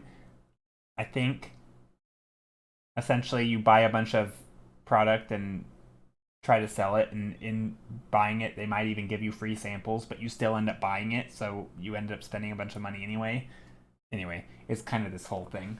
So yeah, that's not very good. But so yeah, I've had people around me I have had people trying to sell me on stuff, but I never really engaged with them enough to even know what they were selling. Normally it was like, hey, there's this opportunity I'd like to discuss with you. I'm like, oh yeah, it's like, what sort of work? It's like, oh, you can make a lot of money. It's like, dude, you don't even know what, like, qualifications I have. Like, why would you approach me of all people, right? Like, the fact that you're approaching me out of the blue with this, you're not selling me on an opportunity. You're selling me on something. And that something is, you think you're going to make some money, and those are, that's, lots of those things.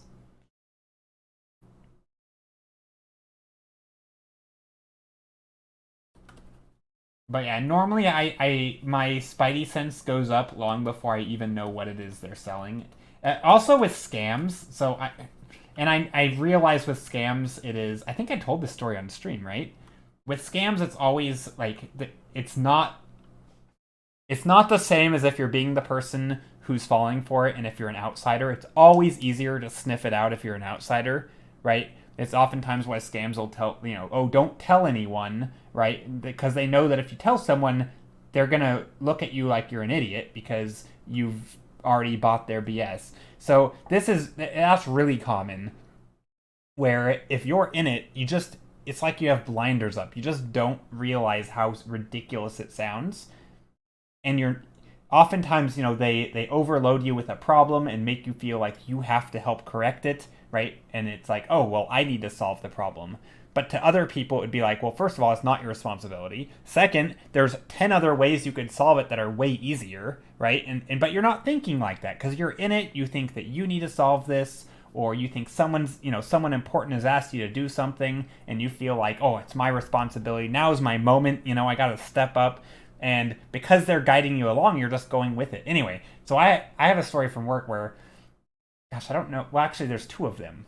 But one was a coworker. The less bad one was a coworker came up to me and he said, "Hey, I have a guy on the phone." Oh gosh, what did he say? Basically, he asked me. He said, "I have someone on the phone who needs me to give him." What was it? He needed me to buy something and then give him the numbers on the receipt and then I can refund it. And I'm like, what?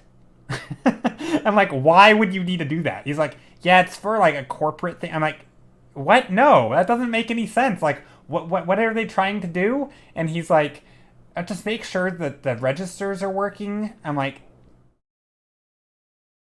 I would just say, no, sorry, I'm not going to do this. Like, it's not my responsibility. Like, this, if you don't understand why they need you to do something, just say no. Like, I'm like, that sounds like a scam. And he's like, well, no. And basically he said, oh, no, yeah, it's not that. I'm like, yeah, that sounds like a scam, dude. It turns out he had already given them the numbers. He already got scammed.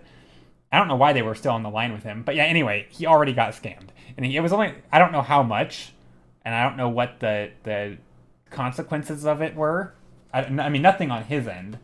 But anyway, it was just really, it's like, sometimes you just are like, some random dude called you out of the blue and needed you to do something.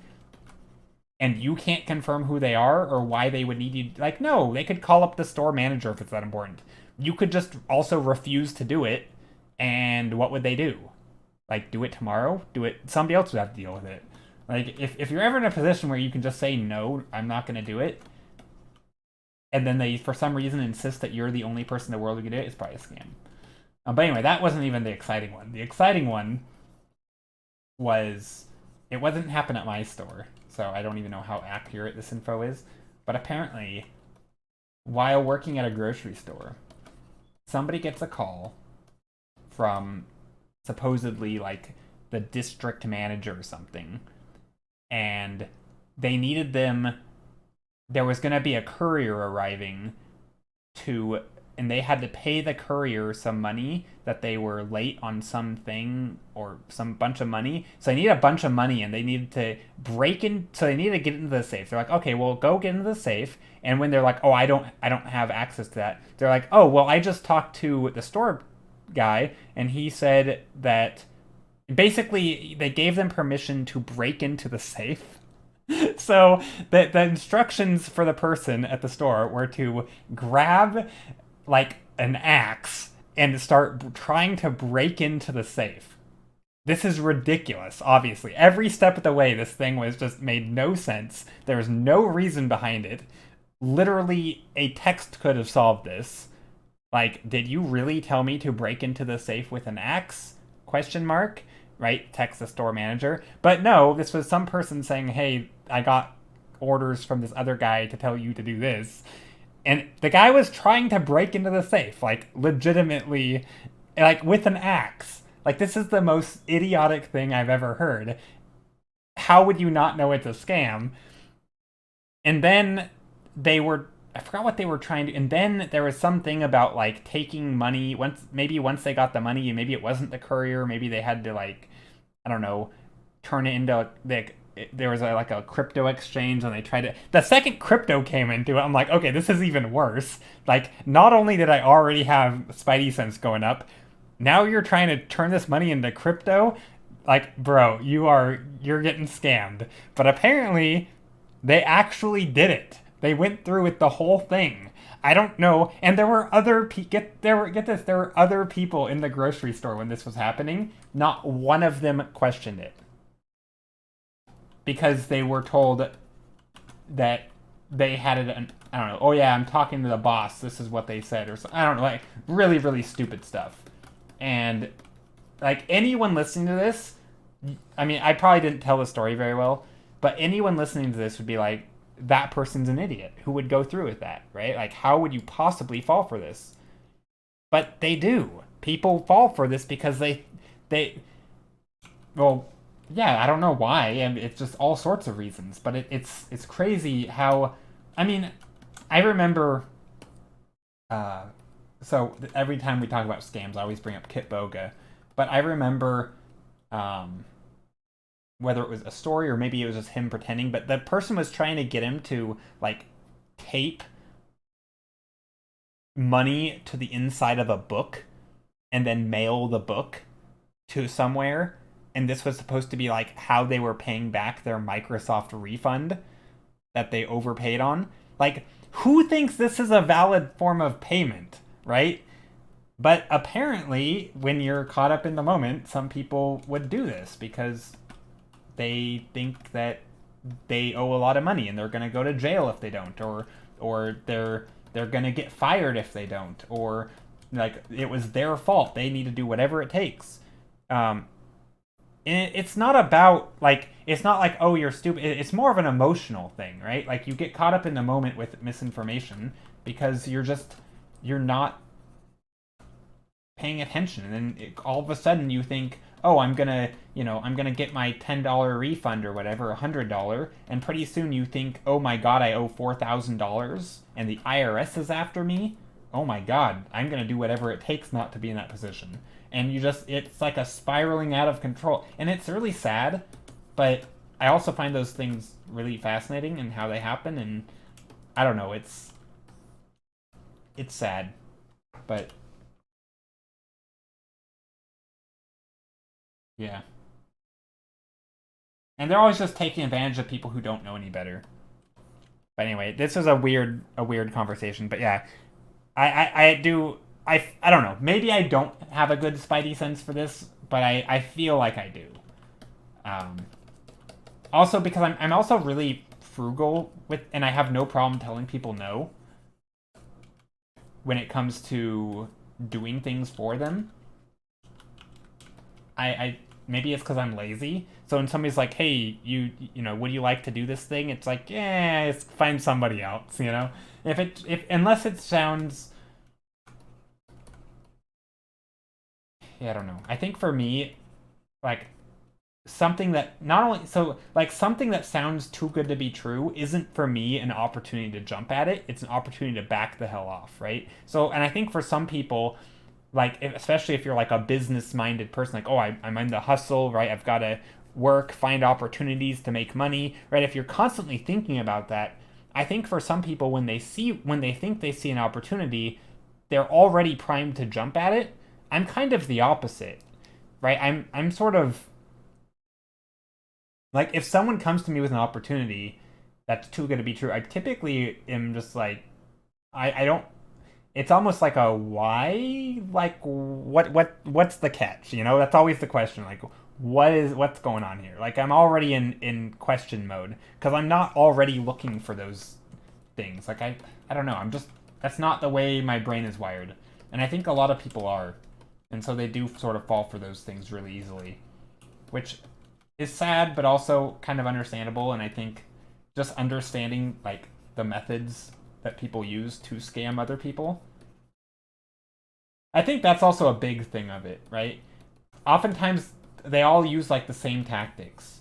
If you read on like online about like if you go to like MLM, there's like a subreddit for multi-level marketing, or if you read like even like in the art subreddits, there's a lot of art scams, and every one of them kind of has the same thing, right? Like they take so for example, the art scams often, from what I understand, a lot of them are things like somebody will message you to do like pet portraits or something, and or they'll say, hey, I really like your art, I'd love to purchase some of it, right, out of the blue, and they don't specify which one, or they don't ask questions of like, are you open for commission? Like they just like, hey, I'd love to purchase some of your art.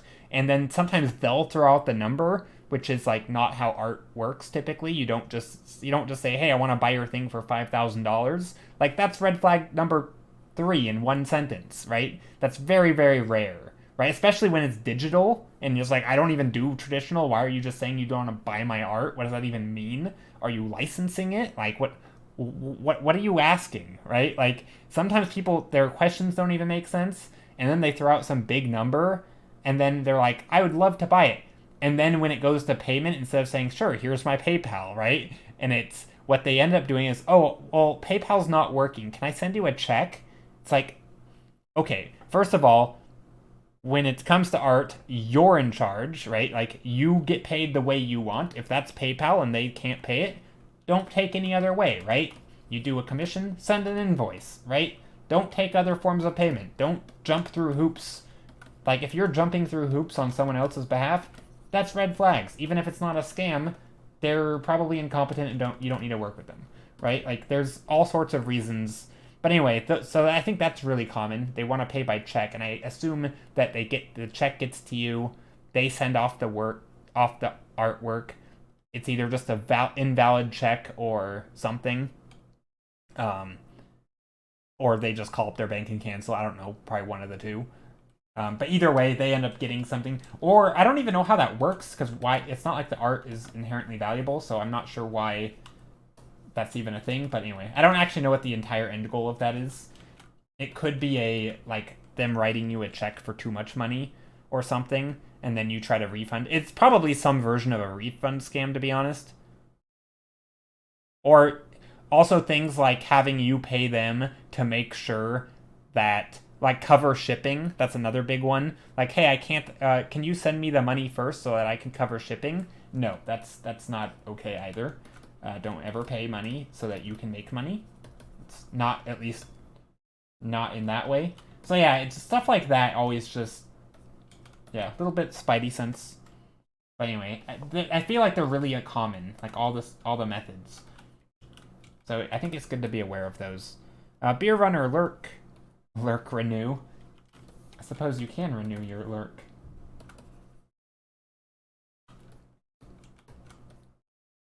I've always had kind of a fascination with scams. I told you this, right? When I was a kid, I played a lot of the game Diablo 2, and my little brother, who is a great person, by the way, just want to clarify, he doesn't do this anymore, but he scammed a lot in video games. He also scammed in Ultima Online, and basically he got ridiculously filthy rich in those video games by scamming people. And it always kind of fascinated me. Like, I couldn't do it. I tried once, and I think I cried because I felt so bad that I took this person's precious items. And so I ended up giving them back out of just pure guilt, and just, I felt awful. So I can't scam. It's just not in me. But yeah, that was a thing. But I've always liked like cons, and I've been fascinated with that. Good old brother scam. Yeah, yeah. No, but I've always been fascinated with like cons and scams and just like clever like manipulations and stuff. I've always enjoyed that as a topic in general. Even things like social engineering, sort of, just weaseling your way into situations that you have no business being in, right? Like just that kind of thing is just, it's really fascinating.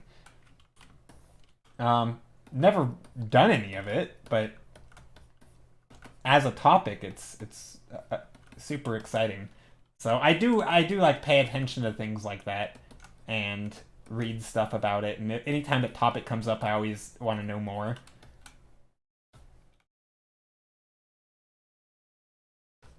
Okay, the real question is, what the heck is going on with all these colors? I've been painting for a bit and not actually making any good progress.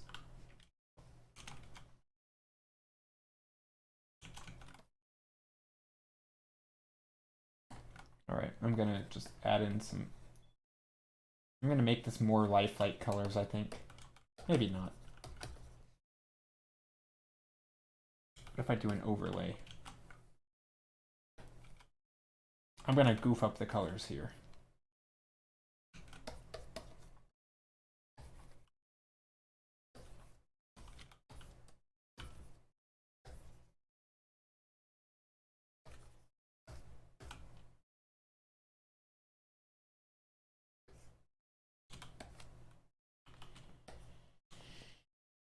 And then we get some pink.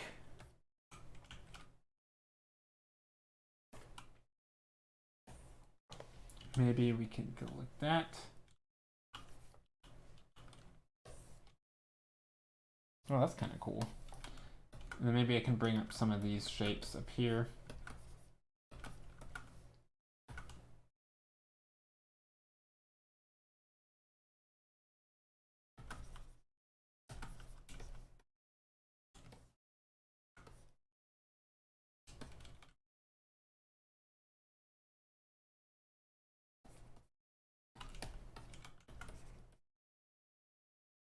Maybe there's some rocks in here.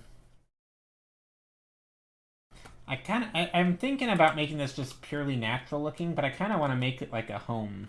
I think that would be fun.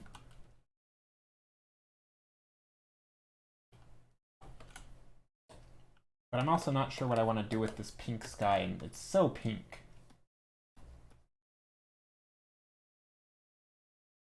Okay, let me find some rocks.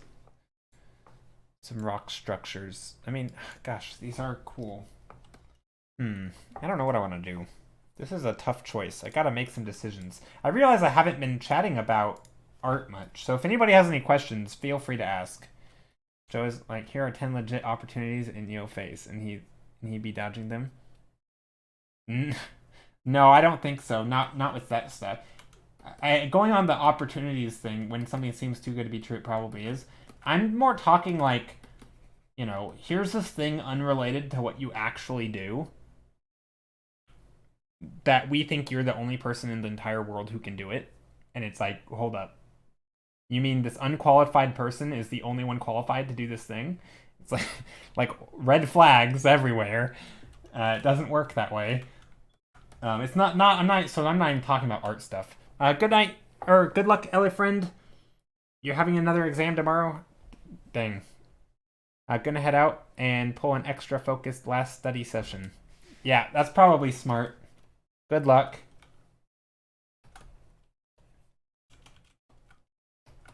Good luck.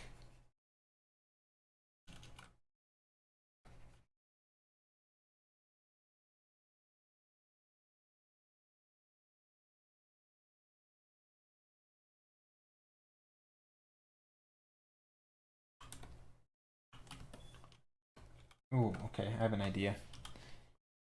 All right, this is gonna look super silly.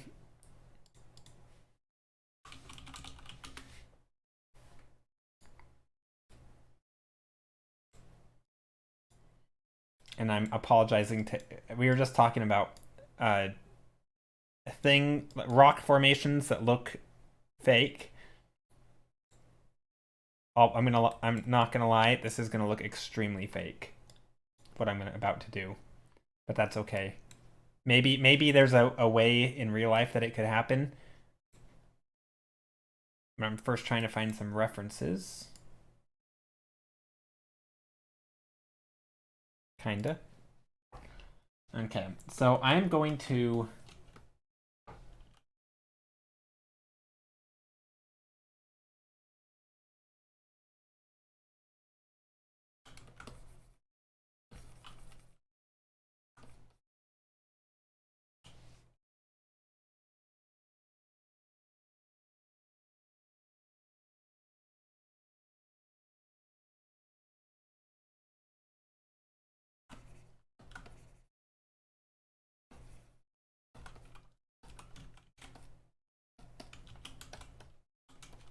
crystals. That's what I'm doing.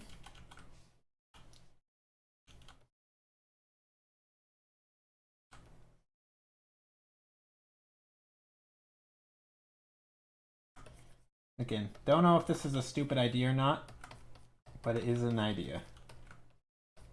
So I'm willing for it to be stupid, but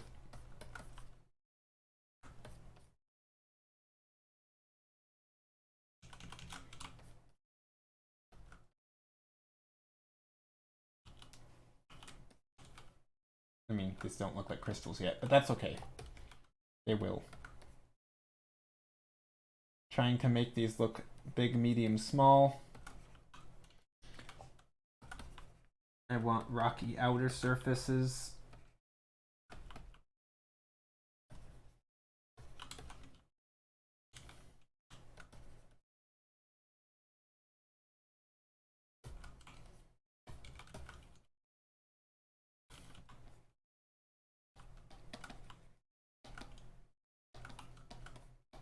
There, some crystals. Maybe we can get some other crystals in here. That could be fun.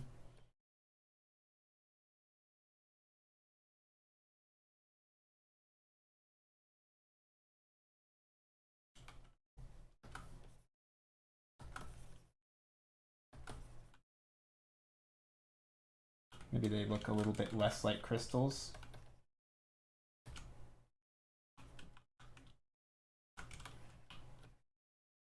There. I feel like that's not bad. Oh, those don't even read properly.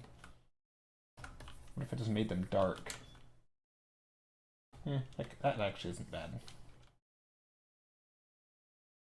Maybe this one also. I don't want them to everything to be spiky though. I kind of like it not being spiky.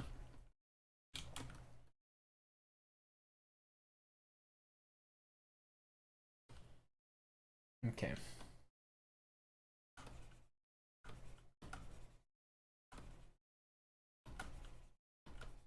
Also, is this cut crystals? Is that why they look like that? I don't want them to be cut. Or are they cut? Let's see. Is that just actually the shape of crystals?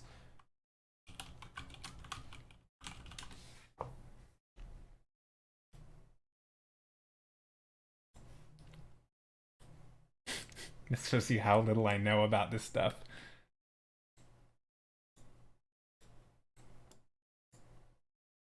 Oh, they can still be pretty nice looking. But yeah, they're a little bit more complex, huh?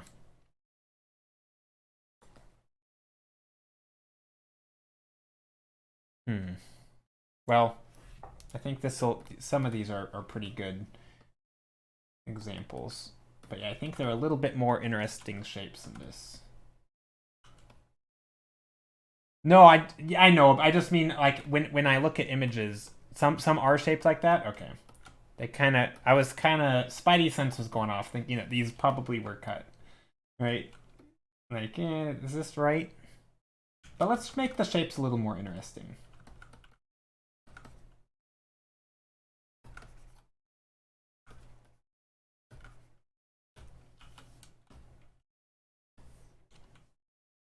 Quartz looks like that. Let me find quartz. Quartz. Uncut quartz. Is that even a thing?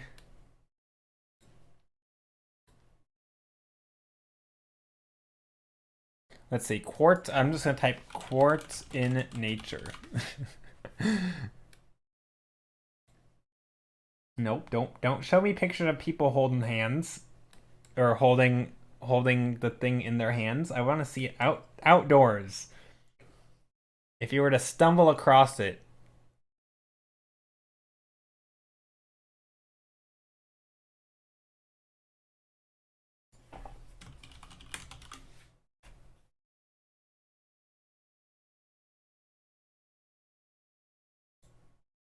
Okay, I assume a lot of these things though are okay.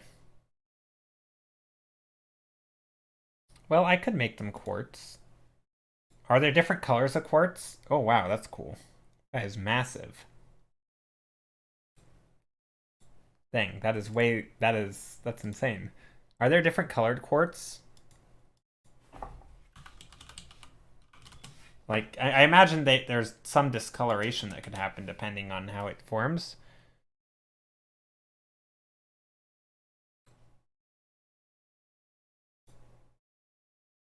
These are in Big Cave. Hey, hello, Mgwazi! Hello, hello.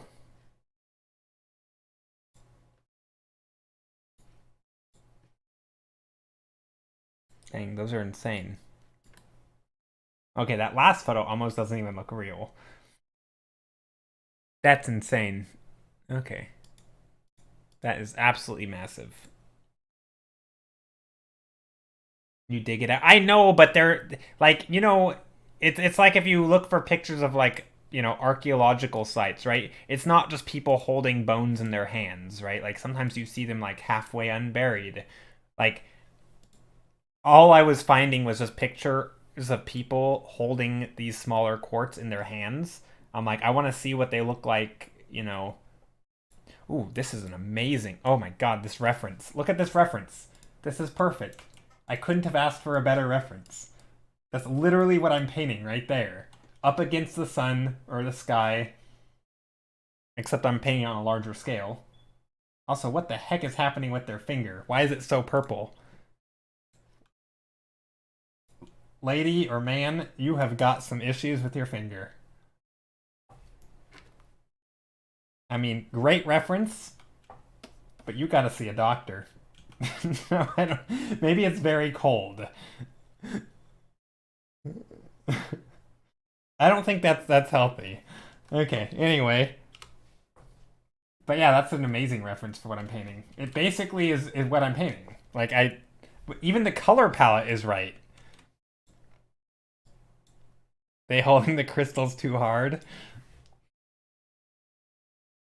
I think it might be the pressure of them holding. Yeah, maybe. It's probably really heavy.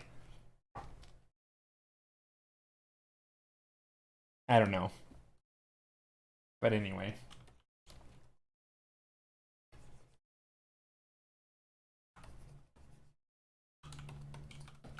All right, we got the light coming in.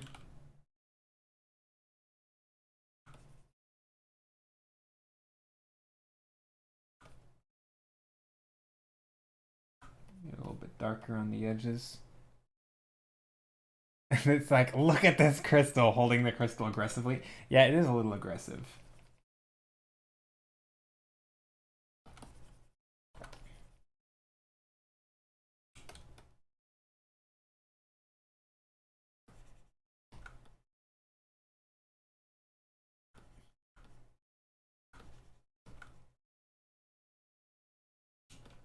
But it is a really good reference, though.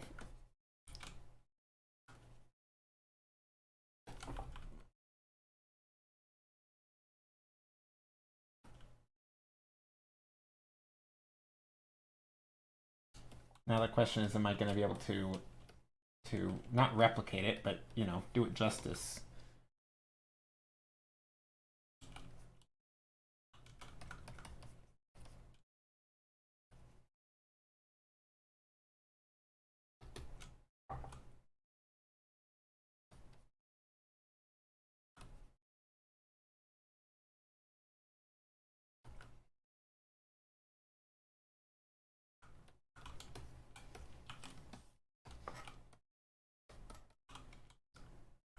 And then we get a lot of this gray, blue down here maybe. And it's not going to look perfect when I do it, of course. Nothing ever looks perfect when I do it. But I think I can get it looking pretty good.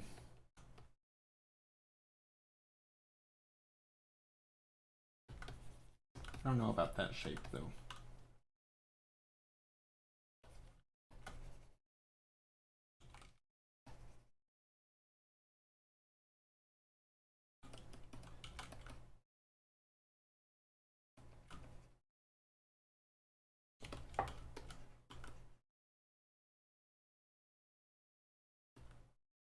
What do you mean?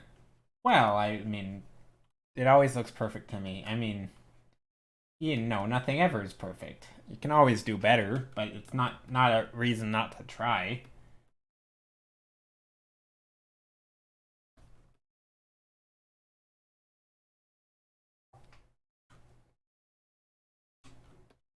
I don't think saying something doesn't look perfect is a bad sign that you might take it for.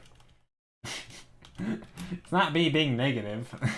I mean, I guess it is maybe a little, but also I should be doing this with an airbrush, maybe. Trying to add some of this color.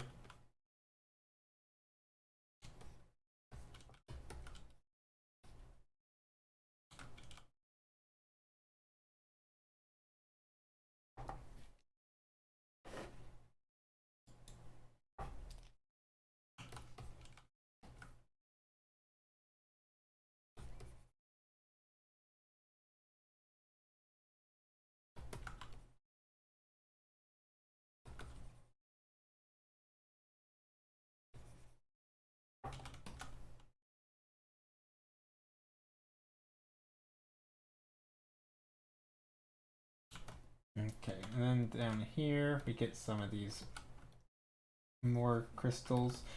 I don't know if I want to go too far down, but I do like the bright red colors and stuff that are in here.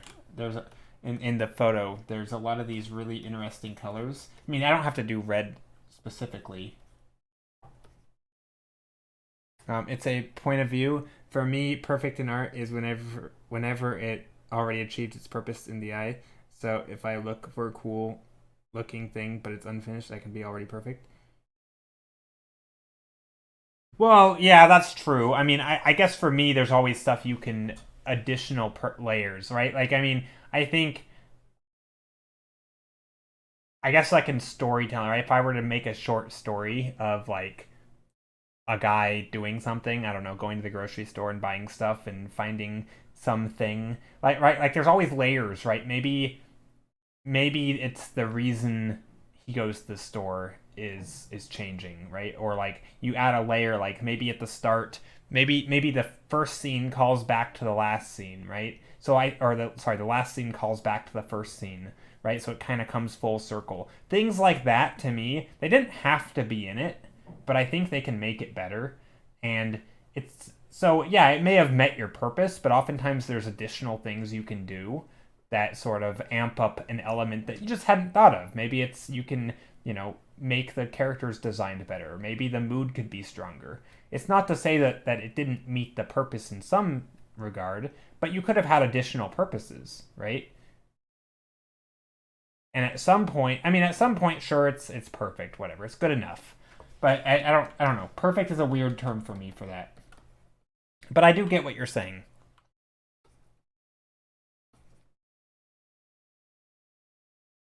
And I do agree for the most part. I mean, I think it's perfectly fine, right? But I do think most things can still be worked on and improved. I don't think it's like, I can't do any better. Like, no, you always can. But it can still be good enough to send into the world. Like, I don't think you should strive for perfection in art, right? But I don't think the idea of it.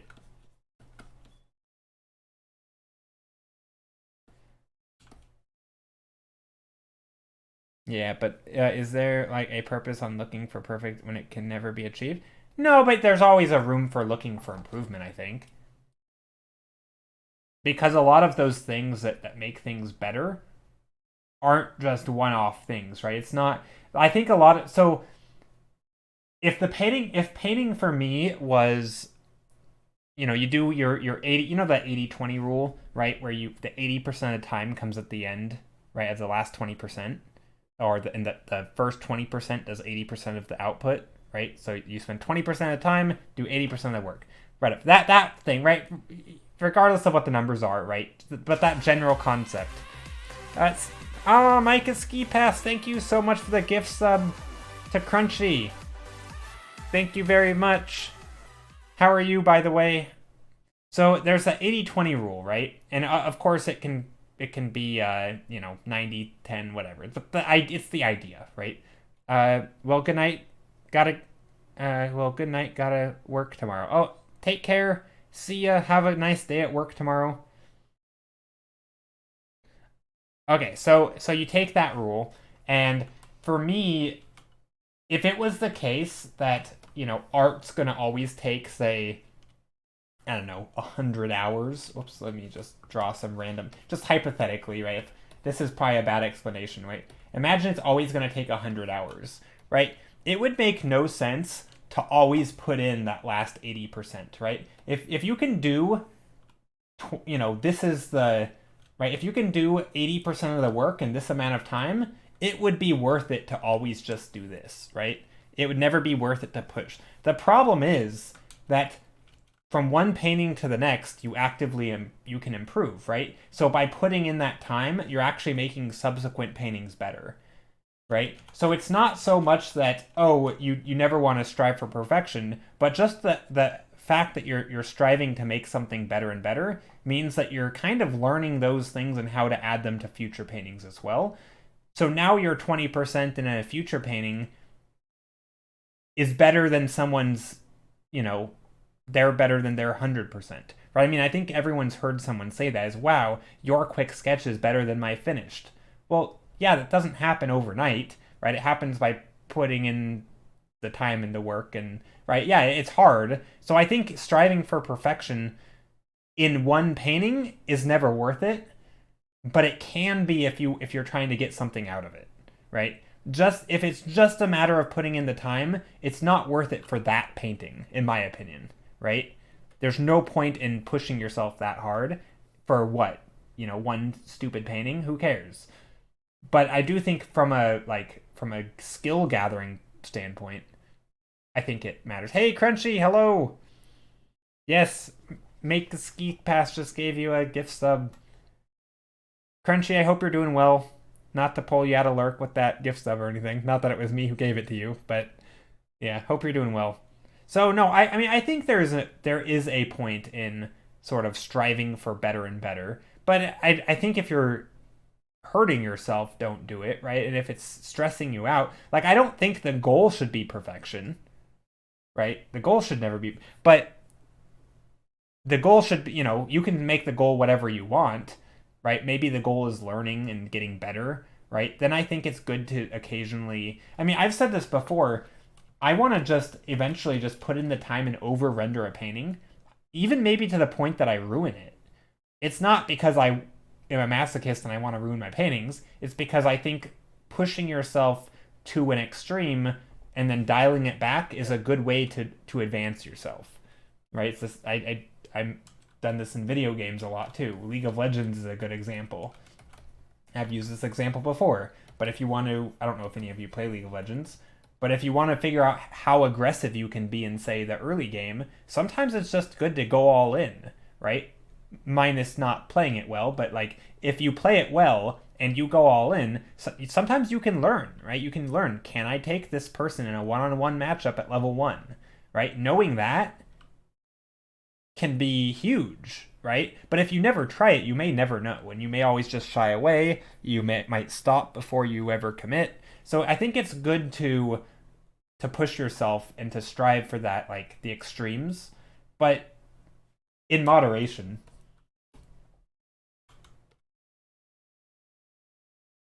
I'm pretty sure this became a case of me just not liking the general use of the word perfect in the concept. Yeah, that's fair. That's fair. I mean, yeah, I think perfect should never be a goal in art. People should never strive for perfection. That's a fruitless task. You can literally never achieve it, so what is the point, right? You can certainly achieve good enough, and I guess that's perfectly fine to use perfect in a different way. But yeah, I don't know. I get your gripe with it, and I think it's healthy to have that attitude, because I think it's unhealthy to have an attitude that you have to make perfect work, or whatever that means. But I think constantly pushing yourself can also be healthy. Depends on how far you want to push and why. Pushing it because someone else said to is stupid. Yeah, I don't know. There's all sorts of little nuances and caveats, I think.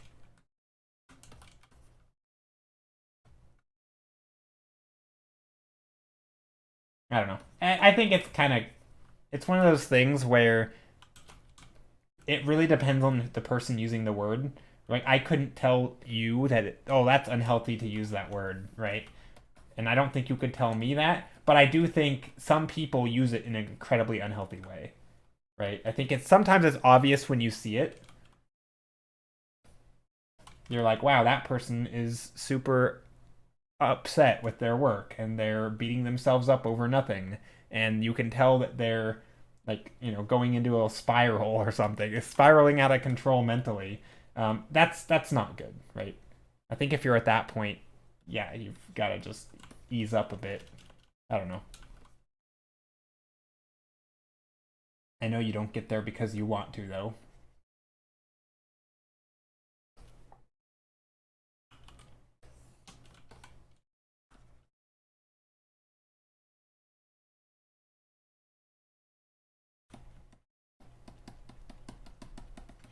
I'm trying to render this a little bit. Maybe not. I don't know if this is looking good. And of course, it will be obvious from the outside, not the inside. Yeah, exactly. Just like when you're getting scammed, which we talked about earlier. I think it's extremely obvious from the outside. Wow, this person is super toxic or hurting themselves. And I mean, and that applies to me too, right? But I mean, do I actually agree with that? I mean, I do.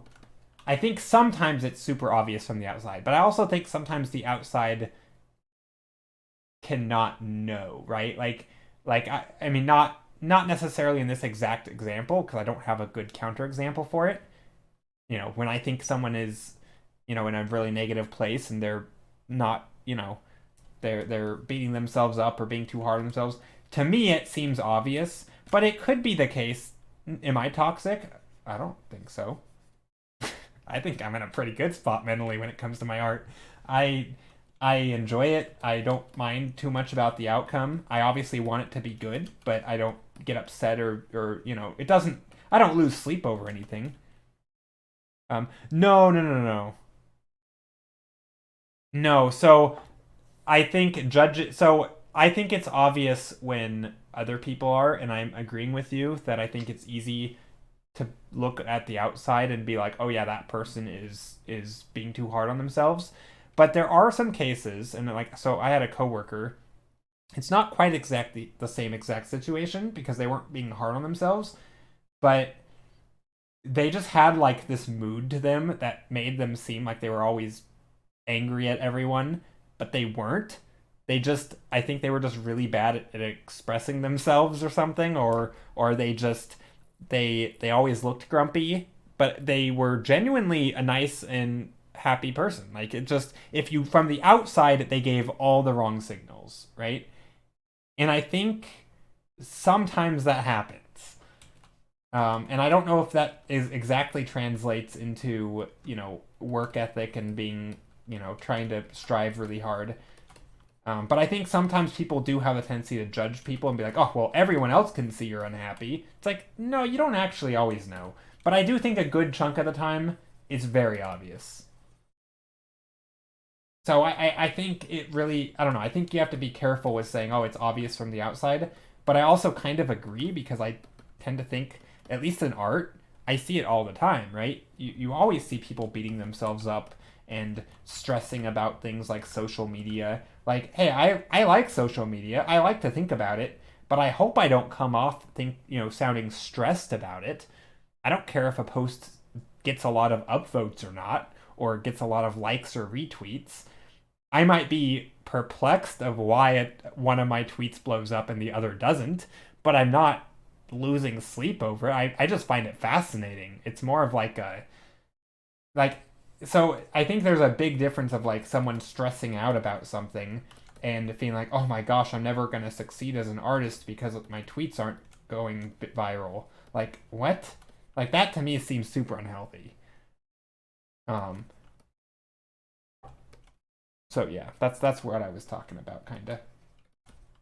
Not just Twitter or anything, but not just any social media, but just that sort of attitude in general. I think people have a tendency to... Also, what the heck is going on here? I don't know. I feel like I see a lot of negativity in the art community. And just, poor... I don't know, just poor mental health, maybe? I don't even know if I want to call it mental health. It's more of just, toxic mindsets, honestly. I don't know if it's buying into, and then this is, anyone can chime in because I genuinely don't know. My hunch says it's more like a buying into misconceptions, because there are a ton of misconceptions in art. So a lot of those are misconceptions around how social media works, or just thinking things like getting a lot of likes means that your art is better, and getting fewer likes. I think a lot of people end up sort of buying into this BS, and it's just not true. And so you're kind of navigating the world with wrong information. I don't know what it is, but there's a lot of misconceptions, and I think a lot of people buy into those misconceptions. And because of that, they end up drawing bad conclusions about themselves and their art, and just conclusions that never needed to be drawn in the first place. And I don't know, that to me is something that I don't know how to even approach. as at tackling, but I think it's just super common, and it's sad because it shouldn't be that way. I don't know.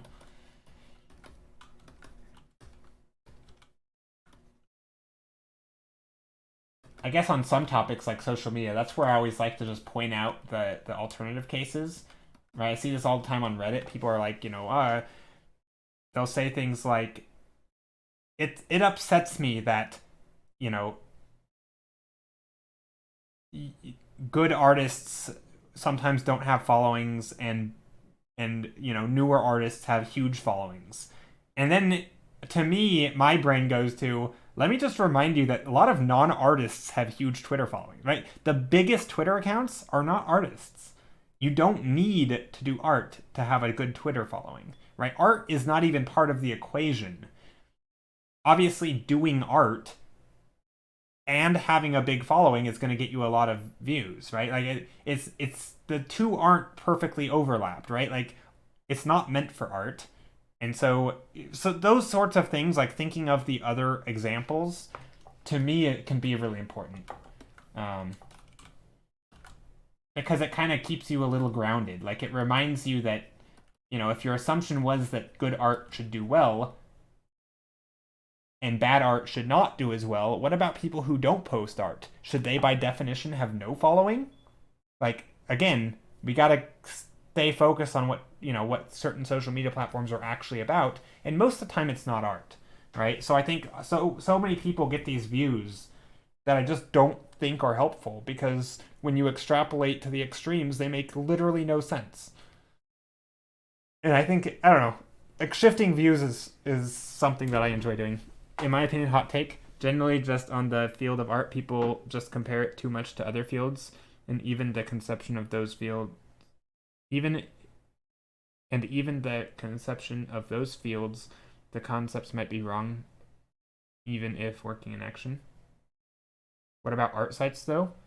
Well, it depends on the art site and how it's driven. Oftentimes, there's a lot of ways to do it. And again, most of the time it's a popularity contest, right? So it could be, for example, that one person is just posting more, right? Or say you get popular on Twitter and you send out a tweet to all of your follows that says, "Hey, go like all my stuff on DeviantArt," right? Now, maybe most people aren't going to actually do that, right? So this is a weird example because I think we can imagine what would actually happen. But just imagine for a second people did. And now DeviantArt has an algorithm that says, wow, people really like this art.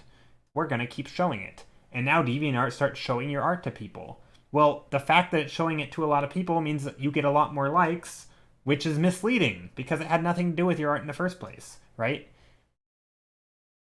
It could be a lot of things, right? Maybe you just post it to the right spots or you have good marketing, right? I mean, it's not just, the site doesn't just exist.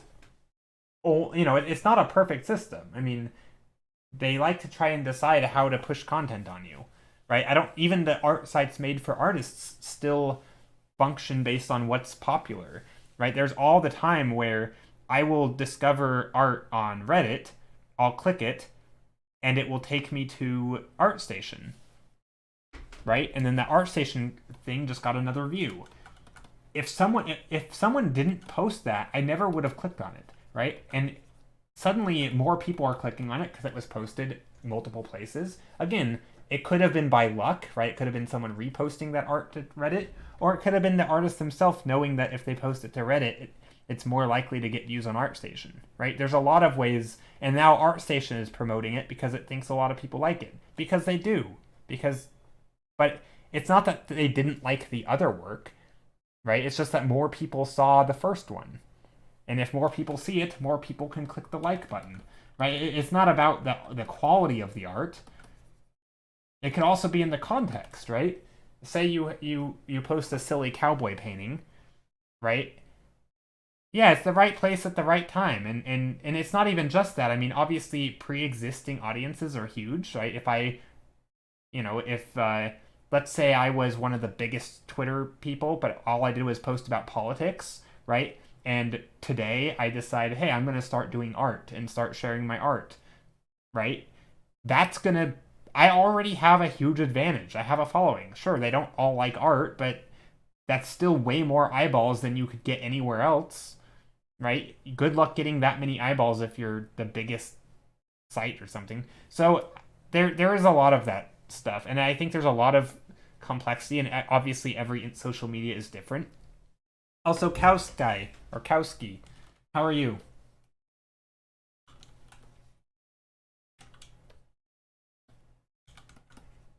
But yeah, so I don't know. I think that, and also a lot of times, like there is an overlap, right? Obviously, if two people with exactly the same conditions, right, same time, same place, same account name, two alternate universes, right, everything was the same except different art. Sure, quality of art, but it's not even quality, right? Because it also depends on which site you're on and which types of things people prefer, right? This is a big one for things like Reddit, where depend if you post the art Reddit, right?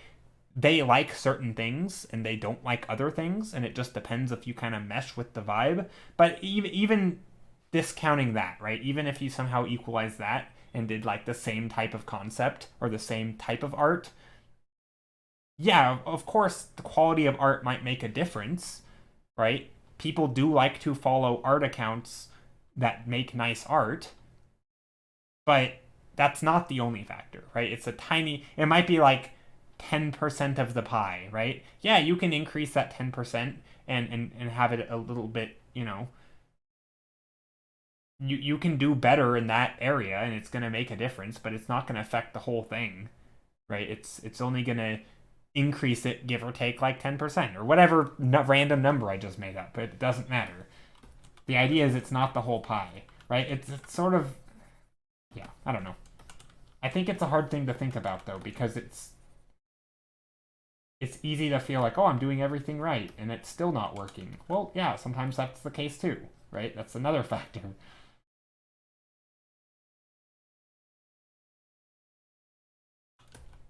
Anyway, I feel like I need some other little scraggly things down here. I feel like this should just be a big mass of crystal. And most of it's not going to be super visible because it's kind of down here in the dark.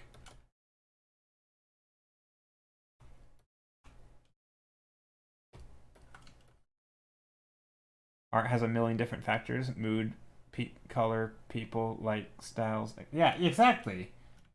Yeah. Sometimes it is just literally a time and place thing. Other times it's the demographic you're posting it to. So, depending on where you are, it could be the captions or the titles. I mean, there's even things on like I don't know if Twitter has this. I don't know if Twitter does actually. I don't know exactly how it works, but I think so in theory, right, if you were to reset Twitter and it didn't have like a good algorithm, the people who post the most would just be seen the most, right? By definition, people who post the most would be seen the most. So what would stop someone from just making 100 of the same posts or constantly posting all day every day just to grow really fast? Like, that doesn't work, right? You can't just spam things from Google Images and get 1 million followers. Like, it doesn't work that way. So there is something like if you post multiple times really, really quick, it's not going to show every single thing to every person you're following. Like there's it slows you down. I don't know exactly how it works, but it stops you. It doesn't only prioritize, like obviously posting a lot's still important, but if you do it too much, you're kind of not going to be seen either. Like I don't know. I'm a little foggy on the details and exactly how it works. But there's something to that effect, right? It might be a tiny amount, but it essentially exists. So even things like that, right? And again, I don't like blaming algorithm stuff because the algorithm might be like 10%, right? Again, there's a whole bunch of factors and it's not that big of one. Ruben Poe, how are you?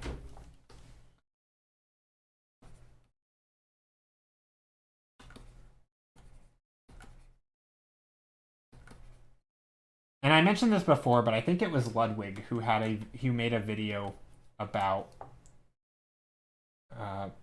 making a video go viral or getting a lot of views on a video. So he's made a brand new account, made a different name. Nobody knew it was him. He made a video, and then he did stuff, and it got like 10,000 views on the first time, right? And his goal was 1,000 views because he didn't think it was reasonable to get more than that. But I think his very first video got 10,000 views. Before then, it even went more big because then he made the release thing of like, this is actually me. But that was like after the fact, like a week after or something. But yeah, so his first video got like 10,000 views. And how did he do it? Well, because he knows what he's doing, and he put in the extra work. A lot of it was just getting a big streamer to watch the video on their stream, but he did it under the guise of some nobody that nobody knew, and he did it by being clever, by making it, clickbaity enough that the streamer wanted to watch it and see what the heck was going on.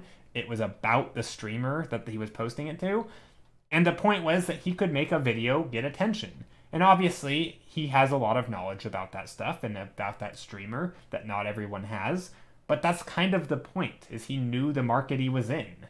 And he made a video that was going to succeed in the way he wanted it to. I mean, again, it would be hard to always engineer that in any sort of topic, but I don't, like, he could still do it. I think with enough work and effort and thought put into it, he could go make any video mostly succeed. I mean, it would be hard, right? It's not like it's low effort videos. And yeah, I think he paid a bunch of money to have it edited and read for him because he can afford it, and so there's that too. But I don't know, I think those kinds of things are just reminders that, yeah. And also, even if it didn't succeed, it's not like, oh, he's a terrible content creator, right? There's still a chance that there's some luck.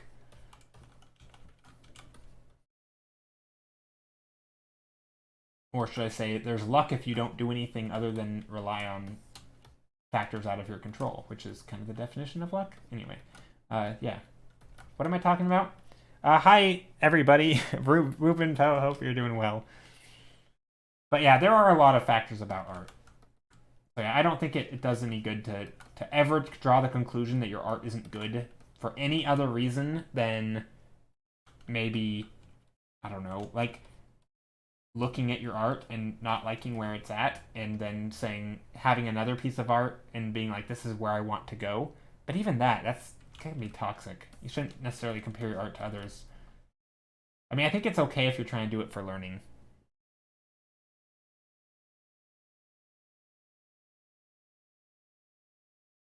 Or even if not sleep, getting some to bed stuff. Yep. Oh, are you heading out? You're gonna go to sleep. This was fun to tune into. It was fun to tune in. I was missing these. Oh, well, thank you for being here, Sushi Cat. I appreciate it. Kinky Coffee Bean, thank you for the follow. Yeah, I got a little bit carried away, I think, with the ranting. But, yeah.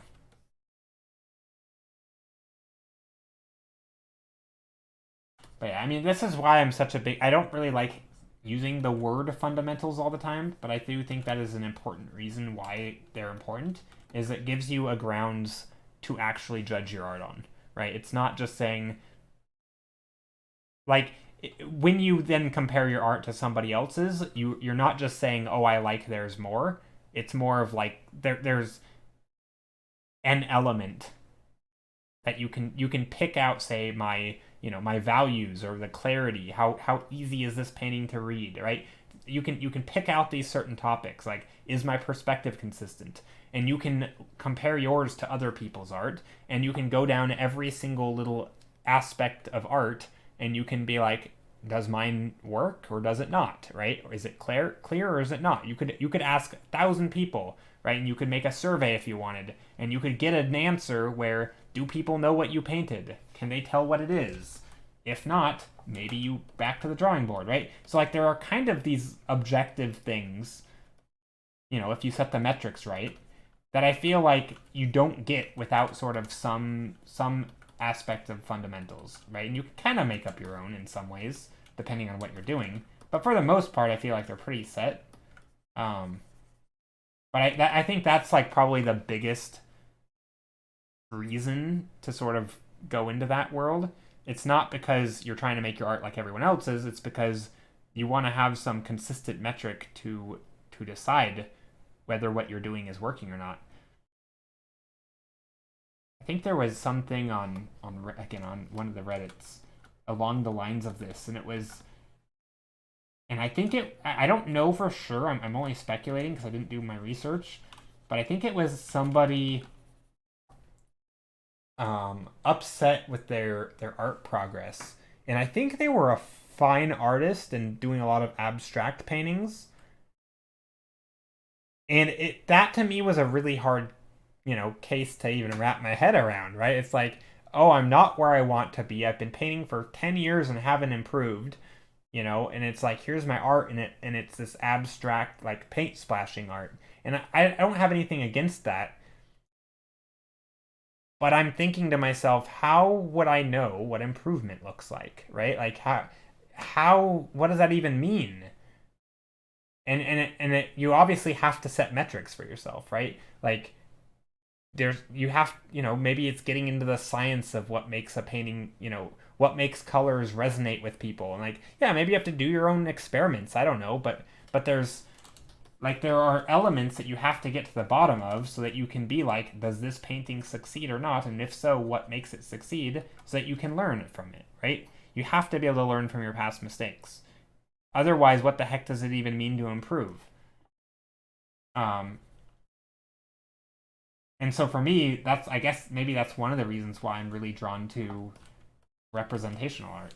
Can you tell what it is? If so, at least I've done something right. Right? If somebody said this looked like, Pikachu, I'd be like, what are you on about? Like, what? Does it really? Because if it does, I've failed. I have failed my job as an artist if this painting looks like Pikachu, So there's that. I don't know.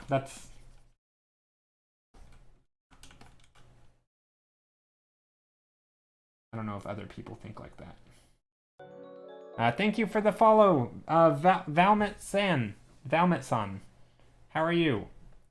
Only a few more rants until 666. We'll get there, Kath. We'll get there. In no time. Okay, I'm kind of doing too much rendering here, but I do want to just add a little bit of dark shapes down here. It doesn't look like Pikachu to me. Yeah, see, I'm doing good then. It's a good painting when it doesn't look like Pikachu. It's fine. Yeah, totally.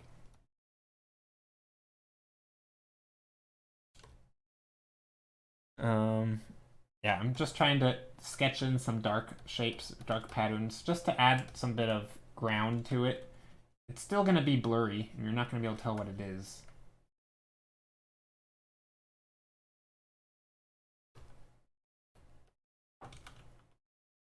I mean the ground stuff, not the painting. Hopefully we can tell what the painting is.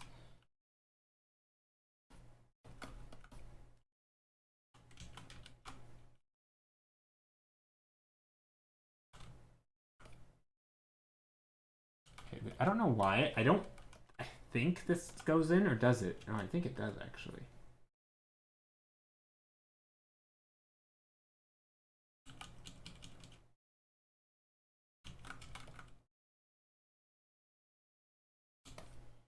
There. Are there artists that you compare yourself to? Oh yeah, I mean on different metrics typically. So there are some artists. So Andreas Roca is probably meets the most criteria across the board for most of, like, if you were to write out every single metric and then rate how much an artist, some artists, like, I might like their color, but I don't really make comparisons because their color usage is so different, right? Other artists, I like their composition and perspective.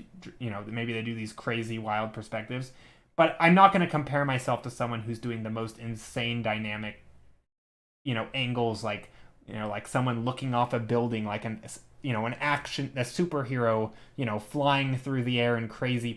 I don't do that, right? So it would make no sense for me to compare myself to them. So if you were to rank how much I compare on any one of these things, so like using that superhero example, I might be like, a 5, right? Because I like cool perspectives, I like dynamic compositions, but I'm not doing that, right? So it's not a perfect comparison, right? It's like a 5 out of 10 perfect comparison.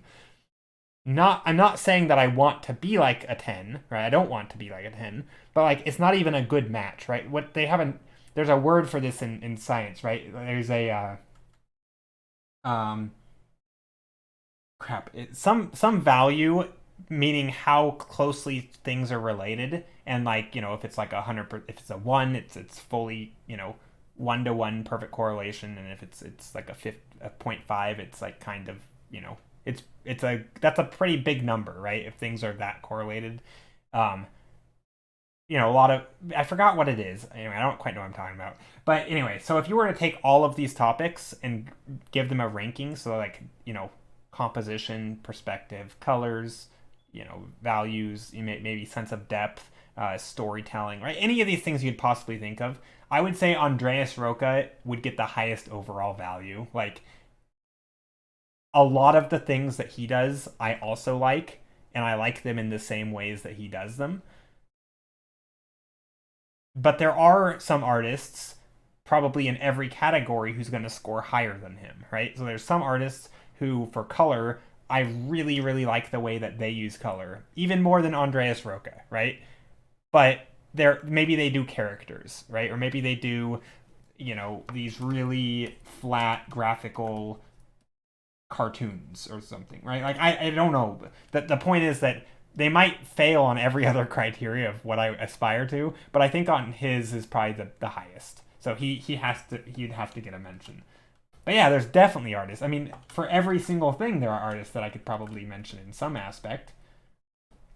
And if I don't know the artist by name, I know like the genre of work where it happens. So I mean, to use the perspective issue, that's a big one, right? There's a lot of concept artists and storyboarders who do an amazing job of getting these really cool perspectives and just really neat compositions, things that I feel like are way more exciting than when I get. And I wish I would do a little bit more of that. But yeah, I do make comparisons. But again, it's almost always within a metric in mind, right? I have to have some fundamental skill that I'm evaluating on. I don't do like the, oh, there is so good and mine is so bad. Good and bad, just I don't even know what that means, right? Like, it has to be, yeah, like the only time it's good or bad is if it's failing to meet a certain criteria that you've set for it. So to give the classic example that I always say on stream, if you try to paint a picture of a dog and everybody thinks it looks like a turkey, that's a bad painting of a dog, right? Like, objectively, if nobody knows what it was supposed to be and you tried to make it clear, you have failed your goal, right? Like, there's literally, it was like pass or fail. Can people tell what this is? You failed. That's fine, right? At least that's a way to judge it, right? You could say that's a bad painting of a dog, right? So there are ways that you can judge your paintings. Does The Lion King fail to meet your criteria? For what? For a movie as a 5-year-old to keep me engaged? Yeah, because it didn't do that, right? So there are some movies that I think, oh man, these movies. Hey, Paps, how are you? There are some movies that if I set the right criteria, I could give you an answer. But it changes, right? What about, like, movies with iconic scenes? Well, yeah, okay, Lion King is super high up there, right? There's so many iconic scenes. You could absolutely look at Lion King and take any number of things away from it and learn from it, right? That's not saying anything about the storytelling or the animation or the style or the how well the voices line up with the, like, it doesn't, I'm not judging those things, right? Those things could all be 10 out of 10 perfect scores. But there are things that, yeah, I didn't really like about it, and that's fine. Some movies have those things, and we need to watch again. Seriously. Yeah, we should. Whose week is it tomorrow for watching shows?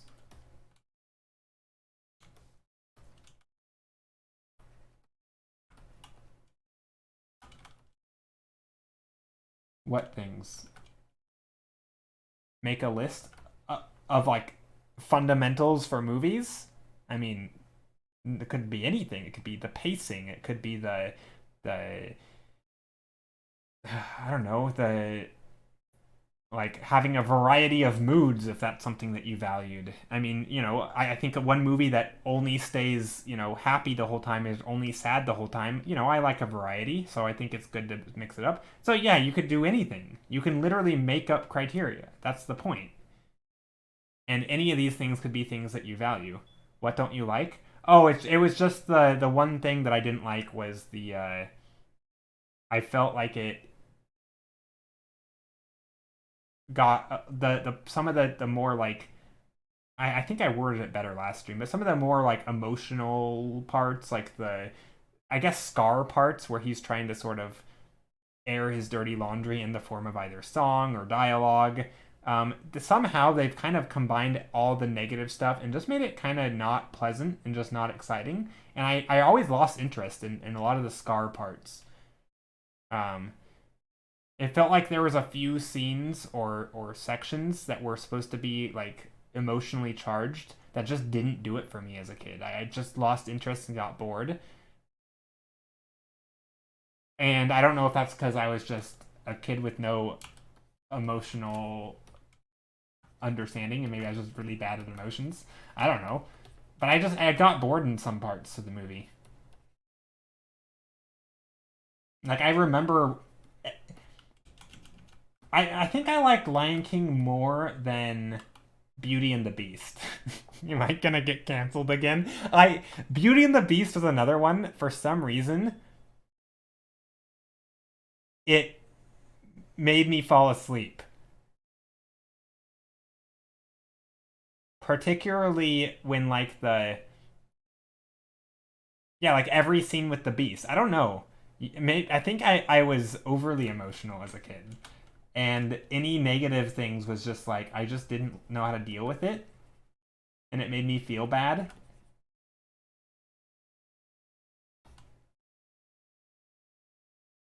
Dude who likes Beauty and the Beast over the greatest Disney movie of all time. Dude, well, I don't know, but yeah.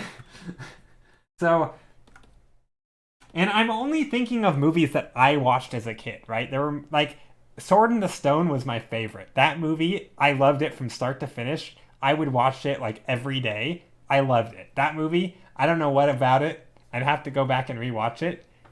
That movie was fantastic. Sword in the Stone, favorite Disney movie. But yeah, Sword in the Stone. Joe, what? It's kind of beige. Is that so taps? All right, what's all your favorite Disney movies? Let me judge you. You see how it feels. It's bland like flour. What? Yeah. All right, you're banned. You're no longer a mod. Just kidding. It's like one of those diet cereals. Ouch. My my tastes are being attacked. Treasure Planet? Oh, I never liked Treasure Planet. Actually, that's not true. I think I would have liked it. I never really watched it. I never watched it until I was older.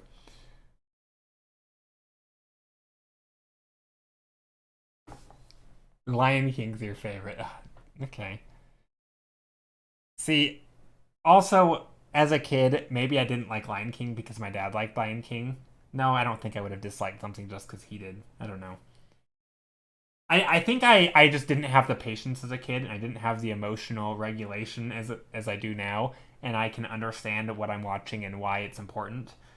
And I think, and like what the movie would be without those scenes, because I realize for storytelling, there's a lot of aspects that you need sort of you have to add the backstory, right? You can't just create two villain or a villain in a movie and not explain what happened or why. But in the explaining of what happened and why, I just found it really boring, especially once I already knew the story.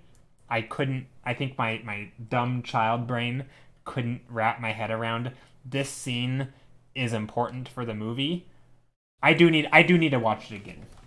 I think I would like it. I'm not saying I think it's a bad movie. I've never said that. I genuinely think I would like it.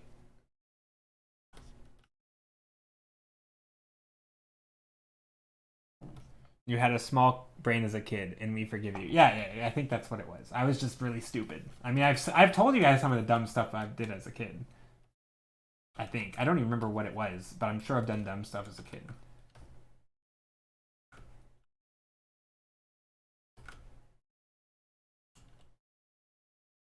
Like, I'm pretty sure I was just a stupid kid.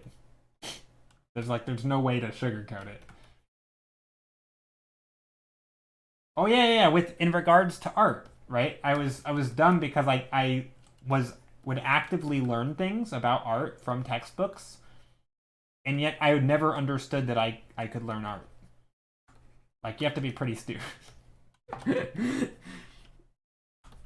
I mean, I think that's a realization though a lot of people don't realize is that obviously they're learning, but then that you feel like, oh, I couldn't ever do that. It's like, well, what do you mean? You're literally on the process of doing it. Oh yeah, well that wasn't dumb. That was brilliant. We set like booby traps and stuff, and like we made little pitfalls with like spikes under them. That was horrible, but oh yeah, we that was not stupid. That was if we were in the business of murder, we were pretty dang good. I mean, minus the part where we failed the murder because he lived, but we we were scheming, okay? We were not. I mean, I told you, right? So we had a chair, and it was like a regular. You guys are gonna right. We had a chair. It was a metal chair, right? So I'm literally drawing the wireframe of this chair right now. Right? It was something like this. Imagine this is the wireframe, and then on top of it sits a cushion. Well, the cushion fell off. So it was literally a bottomless chair. Right? That's what it was. So we were building a fort, right? And of course when you build forts with chairs, right? Let me get some more room here. Let me just get some room. Okay, so for anyone who hasn't heard this story, so typically when you build a fort, right, you'll do things like, you'll set up your chairs like this. Oops. I'm trying to keep perspective kind of right, but whatever, it's not going to be. Right, so here's a chair. This is the back. This is the seat. Right, you'll set up your chair in such a way where you're, right, and then you'll put like a blanket over it, right? You'll drape a blanket over it, and it'll make like a fort, right? We also had like tables back here, right? We had all sorts of stuff, right? And we had card tables. We had more tables. We would even do things like take two tables like this, and then we would put another table up here to make like a double-decker fort. Right, and I think we were little kids, so we'd probably even get on top of them. I don't know. And then, of course, we would drape a blanket. Like, we made these massive forts. But anyway, so we had a fort that was really, really big, and we had a series of, like, tables. And I don't know why we had so many tables. I don't remember. I think we had these giant, what were they? They were giant planks of wood. So we would put the wood on top of from, like, one table to the next. So we would span them like this. So we would put the wood so that it can support blankets, right? So anyway, so you could get on top of this, right? So we were getting babysat, and remember, there's one chair without a seat that's coming. But anyway, so we were being babysat by like I don't even know who he was. I think it might have been a cousin or like a cousin of a cousin. I don't know, maybe a second. I don't even remember at this point. I think it was a cousin of some sort, but we were being babysat in our basement, and we were all playing in our fort, and I remember he came, like, we were, like, shooting rubber bands or doing something, maybe, like, we were just annoying him, and I think at one point,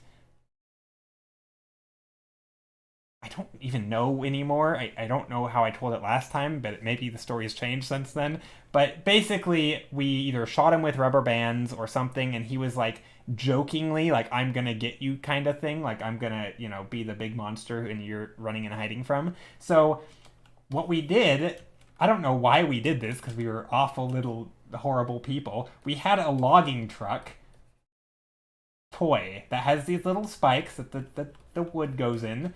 This thing is like the pointiest, spikiest death trap ever. So you have your truck. Here's the truck wheels. This is not how it looks, but it's something like this. Anyway, the logs go in it. Well, we put it underneath this chair and draped a blanket over it to make it look like it had a seat. And then we jumped up here and we were like, no, come, or neater, come get us. And of course, he comes in to step on this chair, to step on the table, and he falls through it. I don't know if he actually, I think he just stabbed himself and he was super pissed. But we pretended that the chair had a bottom and we knew what we were doing. Anyway, it was awful. We were terrible kids, and we hurt this person. But it wasn't like, I don't think it like drooped. He didn't actually like puncture his foot. I'm sure he just stepped on it and the truck flipped up, right? So the truck would flip up if you were to step here, but you're still stepping on this stupid metal spike, and it was not nice. He just, well, it didn't, he just stepped on it. It's like stepping on a big Lego, right? Except, basically like stepping on a Lego, but this one, because it was through a blanket and this still hurt. It was just a very stabby Lego, but very big, and it wasn't a Lego. But anyway, so the bottom of the seat was not there, and we draped a blanket over it to make it look like a seat. No, he never went to the hospital, but he was just super upset. It's just a Lego. But anyway, we had super complex forts as a kid.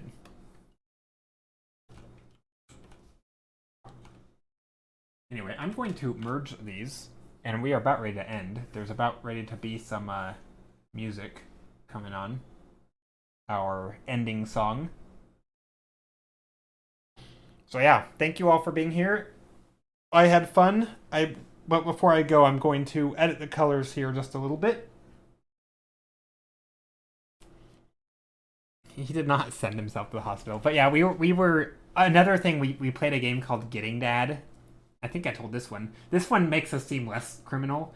But we would we was basically pranking our dad. And for some reason, we really liked making people step in holes, which is, in hindsight, is really messed up.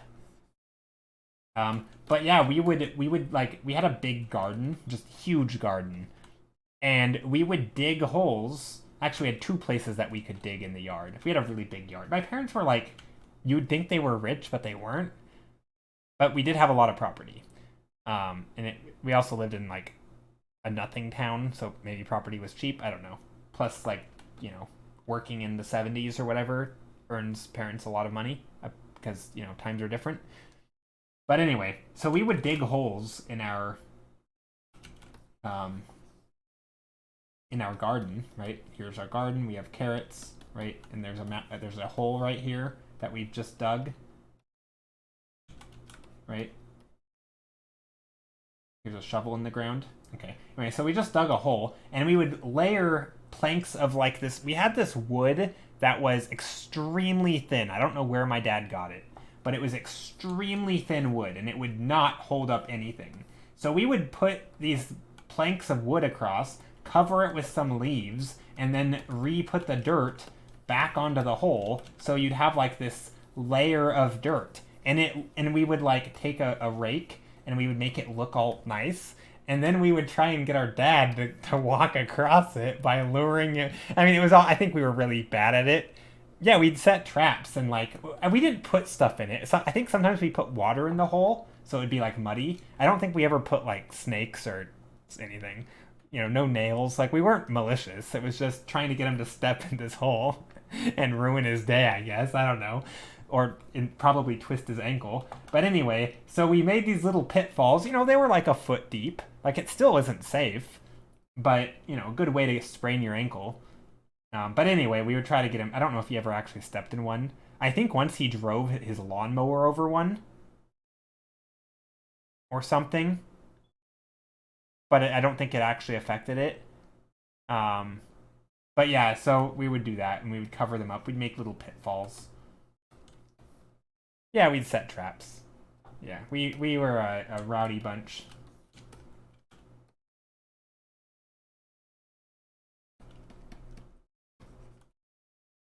Okay, so what I was going to do is edit, tonal correction. Oh, that was the end of that song. We are going to...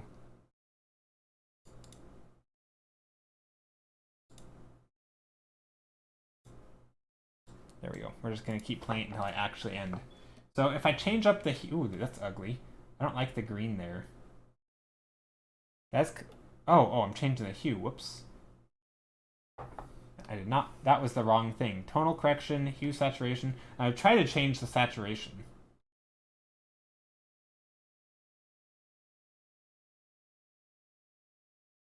Nokia round 2. Yeah.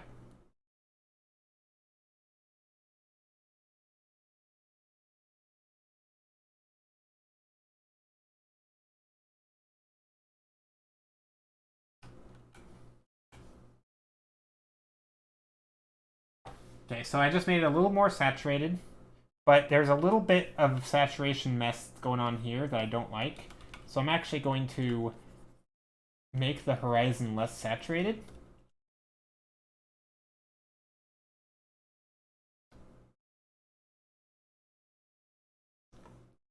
Which is actually a thing that you see quite often. So that way I can fix the saturation. Also, I'm going to change up the saturation in some of this foreground stuff, maybe.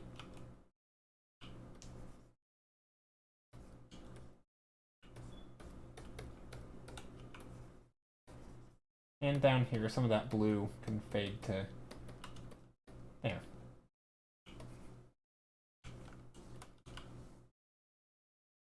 I'm actually going to maybe remove some of the saturation from the tips here, because sometimes this gets a little grayish bluish, and the opposite of red is closer to blue, so that should help.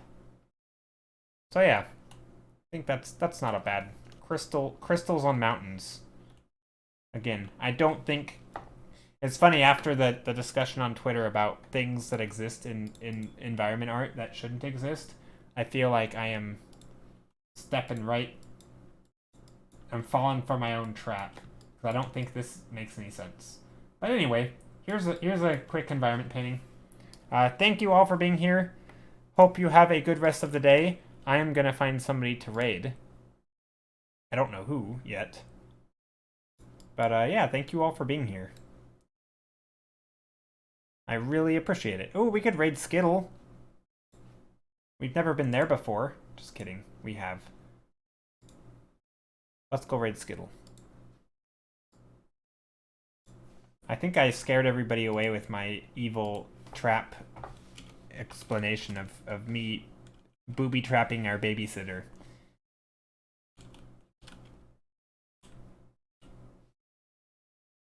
Alright, let's go say hi to Skittle. Thank you all for being here. Copy and paste the raid call.